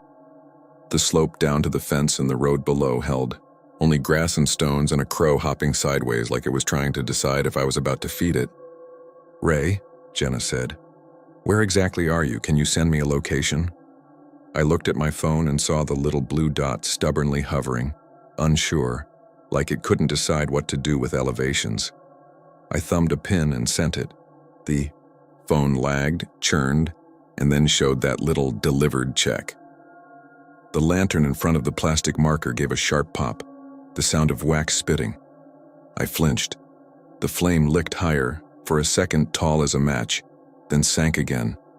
Something in the ground caught my eye. At the base of the marker, the soil had been disturbed, and then rained on. It had the look of a child's sandcastle after an evening, edges slumped, the impression of fingers lost. But in the mess of it, lines crossed. I crouched without thinking, and touched one with my index finger, the way you touch something you're already afraid of. It wasn't scratches from an animal or shovel. It was letters traced by a finger. I swiped at the edge and felt grit under my nail. Late afternoon dimmed another degree, like someone holding their hand over the sky. I leaned closer, close enough, that my breath fogged the little lantern glass and a smudge of warm cloud kissed the inside and went away. The letters I'd seen spelled a name, but they were only the first three, like whoever made them had been interrupted. R-A-E. And then a swerve that might have been the start of an L, except I don't have an L in my name. I thought, stupidly, that someone had been about to write Ray Lynn, and I laughed to myself because only my grandmother used that double name, and she lived 2 states away and hated cemeteries. The ground shifted under my foot. Not a collapse. The subtle give you feel when you stand on an old sponge. I stood quickly. My vision did that grainy television thing it does when I stand too fast. I braced my hand on the marker. It leaned a hair and then settled. My hand left a print on the side, damp and perfect. There's a philosophy in nursing that you narrate your way out of fear, keep doing and saying. So I said to Jenna, okay, enough. I'm going to gather these up so whoever is doing this can come find me, and we can be adults about it. Do not take anything, she said, a new edge in her voice. This is a cemetery. You just don't. I resigned myself to leaving them, but I at least wanted proof. I took pictures, 3 in a row, so if my phone tried to outsmart me with some correction filter, I'd have at least one honest angle. In each one, the tape read, R.A., my messy knot of handwriting the same. When I zoomed in, I could see the micro scratches from my pen's cheap tip. My scalp tingled in a way that felt exactly like static under a winter hat. I moved back toward the path, palms open. The lanterns didn't go out. They weren't ever all blazing. If I looked straight at one, another at the edge would dim, the way a nightlight seems less when you face it. But the pattern stayed. It was a spine down into the lower section, each little vertebra saying my name. When I passed the statue with the angel whose face had worn into a kind of polite mask, I stopped and looked up, because there's a part of me that was raised on stories where you have to say something to set a spirit down. I said, I'm sorry. I said, if this is Helen, I loved you. I said, no one gets lost when the light knows your name. The wind rose and brought with it the smell of someone's laundry from the houses down the hill, softener, warm and human. I was crying, I realized, not huge sobs, but the steady leak a body does when the mind has given up on making sense. I wiped my face with the inside of my jacket sleeve, which left the faint medicine smell under my nose. Near the gate, a groundskeeper was wrestling a wheelbarrow. He was older than me by a couple of decades and wore a baseball cap with the bill blanched by sun. I must have looked ridiculous, breathless with tears and phone clenched like a talisman, because he straightened and watched me approach. You all right? He asked. His voice was practical. He looked like the kind of person who fixed things because no one else bothered. "Do you have lights out there?" I asked and immediately heard how weird it sounded. "Street lamps," he said, gesturing toward the lane. "No," I said. "In the graves. Little lanterns." He stared at me the way people do when they're trying not to say, "Are you okay?" Then he thumbed the edge of his cap. "We don't place anything," he said. "Families do sometimes. We clear them after a while if they're a hazard." "They have my name," I said, and showed him my phone. He squinted and then held the phone at arm's length the way my father does. "See?" I said. "It's my handwriting." He made a sound in his throat, something between skeptical and sympathetic. "Could be a coincidence," he said, though he didn't say it like he believed it. He handed the phone back. "If folks are putting things with candles on the grounds, they usually come back to blow them out. We don't like to leave flame overnight." He glanced at the sky, as if to remind me that night was already here, whether the lamps had admitted it yet. Behind him, the couple who'd been arguing earlier passed me, the man giving me that worried stranger look, and the woman avoiding my eyes entirely. A police cruiser rolled by on the road below the fence, blue top lights unlit. A crow on the fence clicked its beak and hopped sideways again, one eye on me. Jenna texted then, "On my way, 10 minutes, don't move." "I have to stay," I told the groundskeeper, not sure whether I was asking permission or confessing to something. "You can stay till close," he said, glancing at his watch. "Then we lock the gate. You'll have to go out the lower exit if you take too long." "Okay," I said, because yes worked better than explaining. He wheeled his barrow into a shed with a door that thunked like it had stories, and I stood by the gate until Jenna's hatchback pulled up. She got out with her hair stuffed under a beanie and that jacket she uses for everything, the one with a coffee stain shaped like a continent. Her eyes did a quick scan of me head to toe as if checking for blood or broken things. Finding none, she made a face I've seen her make on night shift when someone tells her to calm down. "Show me," she said. Walking back with Jenna at my shoulder felt like stepping behind a friend into a dark room. Still scary, but now you have a shape to follow. She kept her hands in her pockets and her jaw set. When we cleared the hedge and the lower section opened, she stopped. I felt the moment her breath caught, not a gasp, more like a brake gently pressed. We stood together and watched the nearest lantern wink twice and steady. The tape flapped once against its handle and settled. Jenna whispered, "Okay." She leaned down and peered at the letters the way I had. She chuffed a little laugh that wasn't humor. "It's your R," she said. "God, it's even your arrogant little tail on the E." I wanted to be angry at her for calling my handwriting arrogant. I was grateful for it instead. Anger is something to hold. We followed the line to the plastic marker. Jenna crouched and touched the soil with 2 fingers. "Someone's messed with this," she said. "It's fresh." "It's the anniversary," I said, and realized how absurd that sounded, like I was confusing holidays. I took another photo. My phone struggled with the low light now. The image fuzzed at the edges as if the pixels didn't want to commit. I snapped a second, a third. In the third, I saw something that made my stomach cold. Behind the plastic marker, farther down the slope, a second plastic marker stared up. Tilted, mud-caked, unremarkable except for its tape. On it, the name line wasn't blank. Someone had scrawled a word in block letters too large for the slim white strip. Ray. No dates. Just that. The lantern beside it was unlit. Dark glass swallowing the last of the evening. "I didn't put that there," I said, and hated how defensive I sounded to no one. Jenna stood. "Okay," she said, and in that single word I heard nurse mode fully engaged. "We are leaving and we are calling someone. Not because I think this is criminal, God, I don't know, but because if it is, you do not get to be the punchline later." We turned toward the path. The lanterns didn't flicker out dramatically. They kept their little heartbeats. The groundskeeper had reappeared near the gate, talking to a woman I didn't know who wore a floral raincoat. The gate itself, I noticed, was half closed now. The sky had finally admitted night. The lamps along the lane buzzed into their weak yellow, making the grass look like a carpet in a dated hotel. We made it to the top without anything chasing us, which is a stupid sentence, but I need to write it because that was part of the fear, that something would run at us with a noise we couldn't name. The groundskeeper lifted a hand. "We're closing," he said, and then his eyes went to my face and softened. "You can come back tomorrow," he added, like a parent. Outside the gate, my car looked relieved to see me. Jenna leaned on the passenger door and then slid in.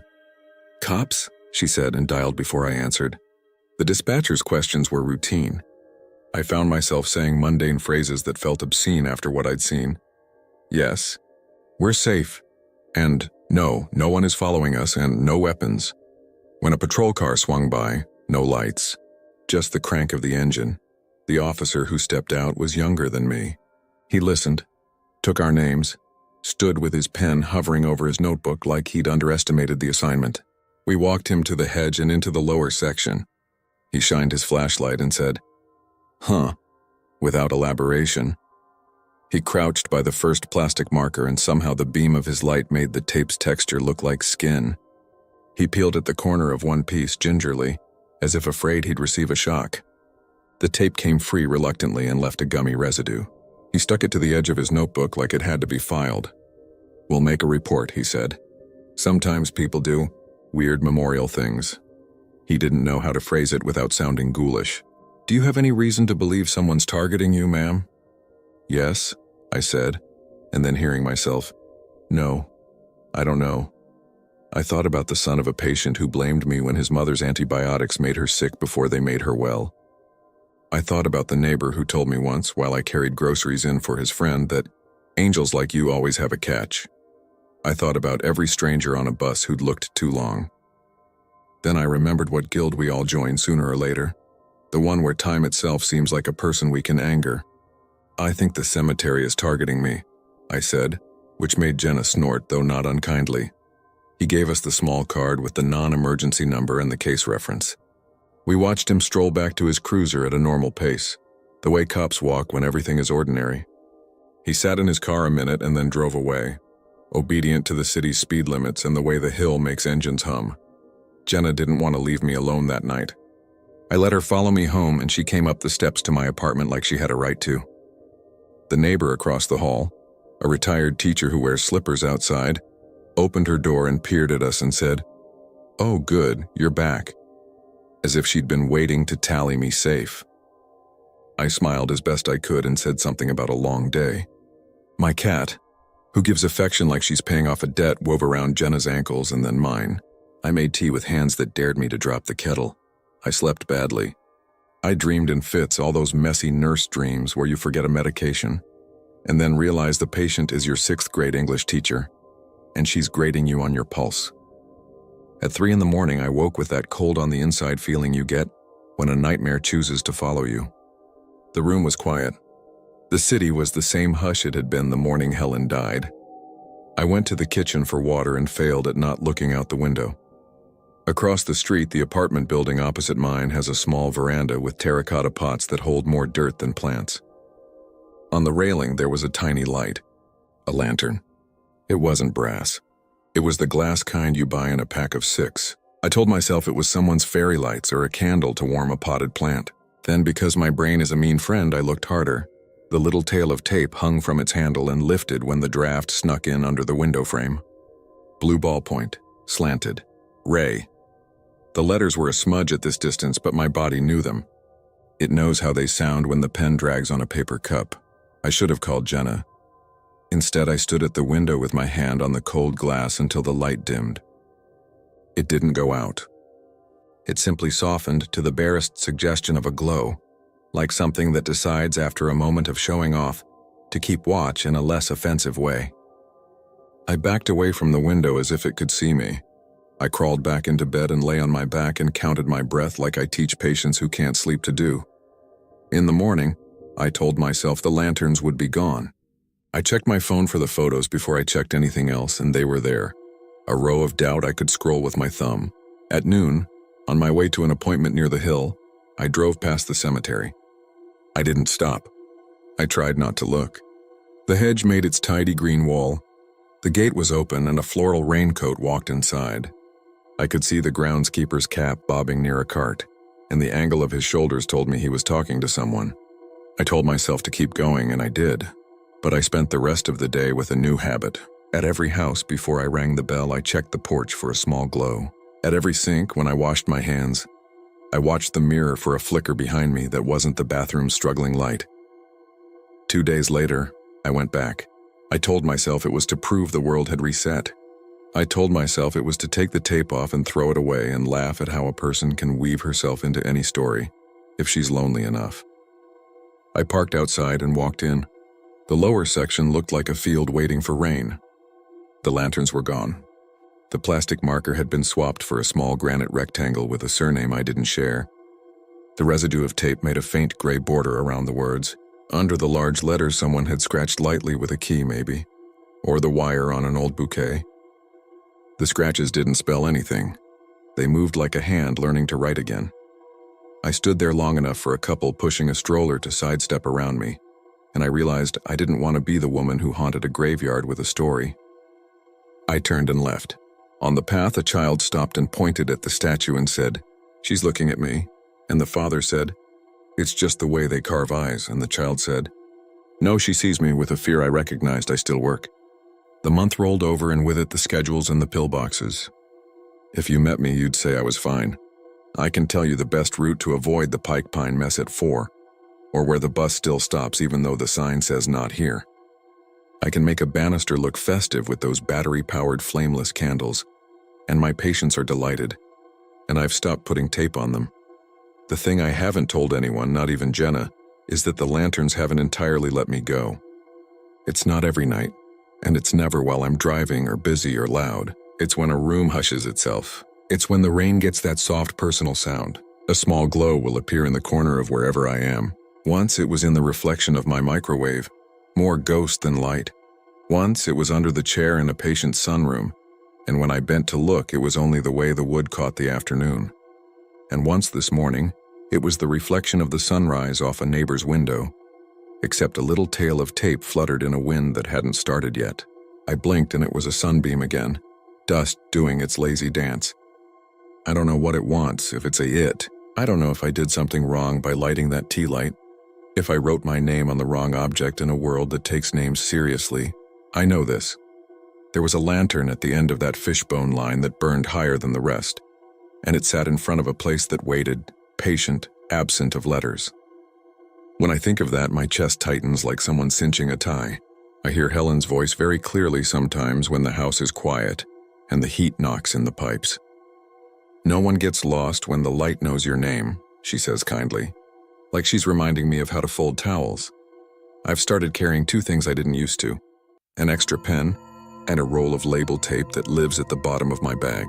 I tell myself it's to label meds or plants or chargers for families who don't have the energy to keep track of their own stuff. But last night I took the tape out and looked at it under my kitchen light, and the end was already curled like it had been peeled and reset 100 times.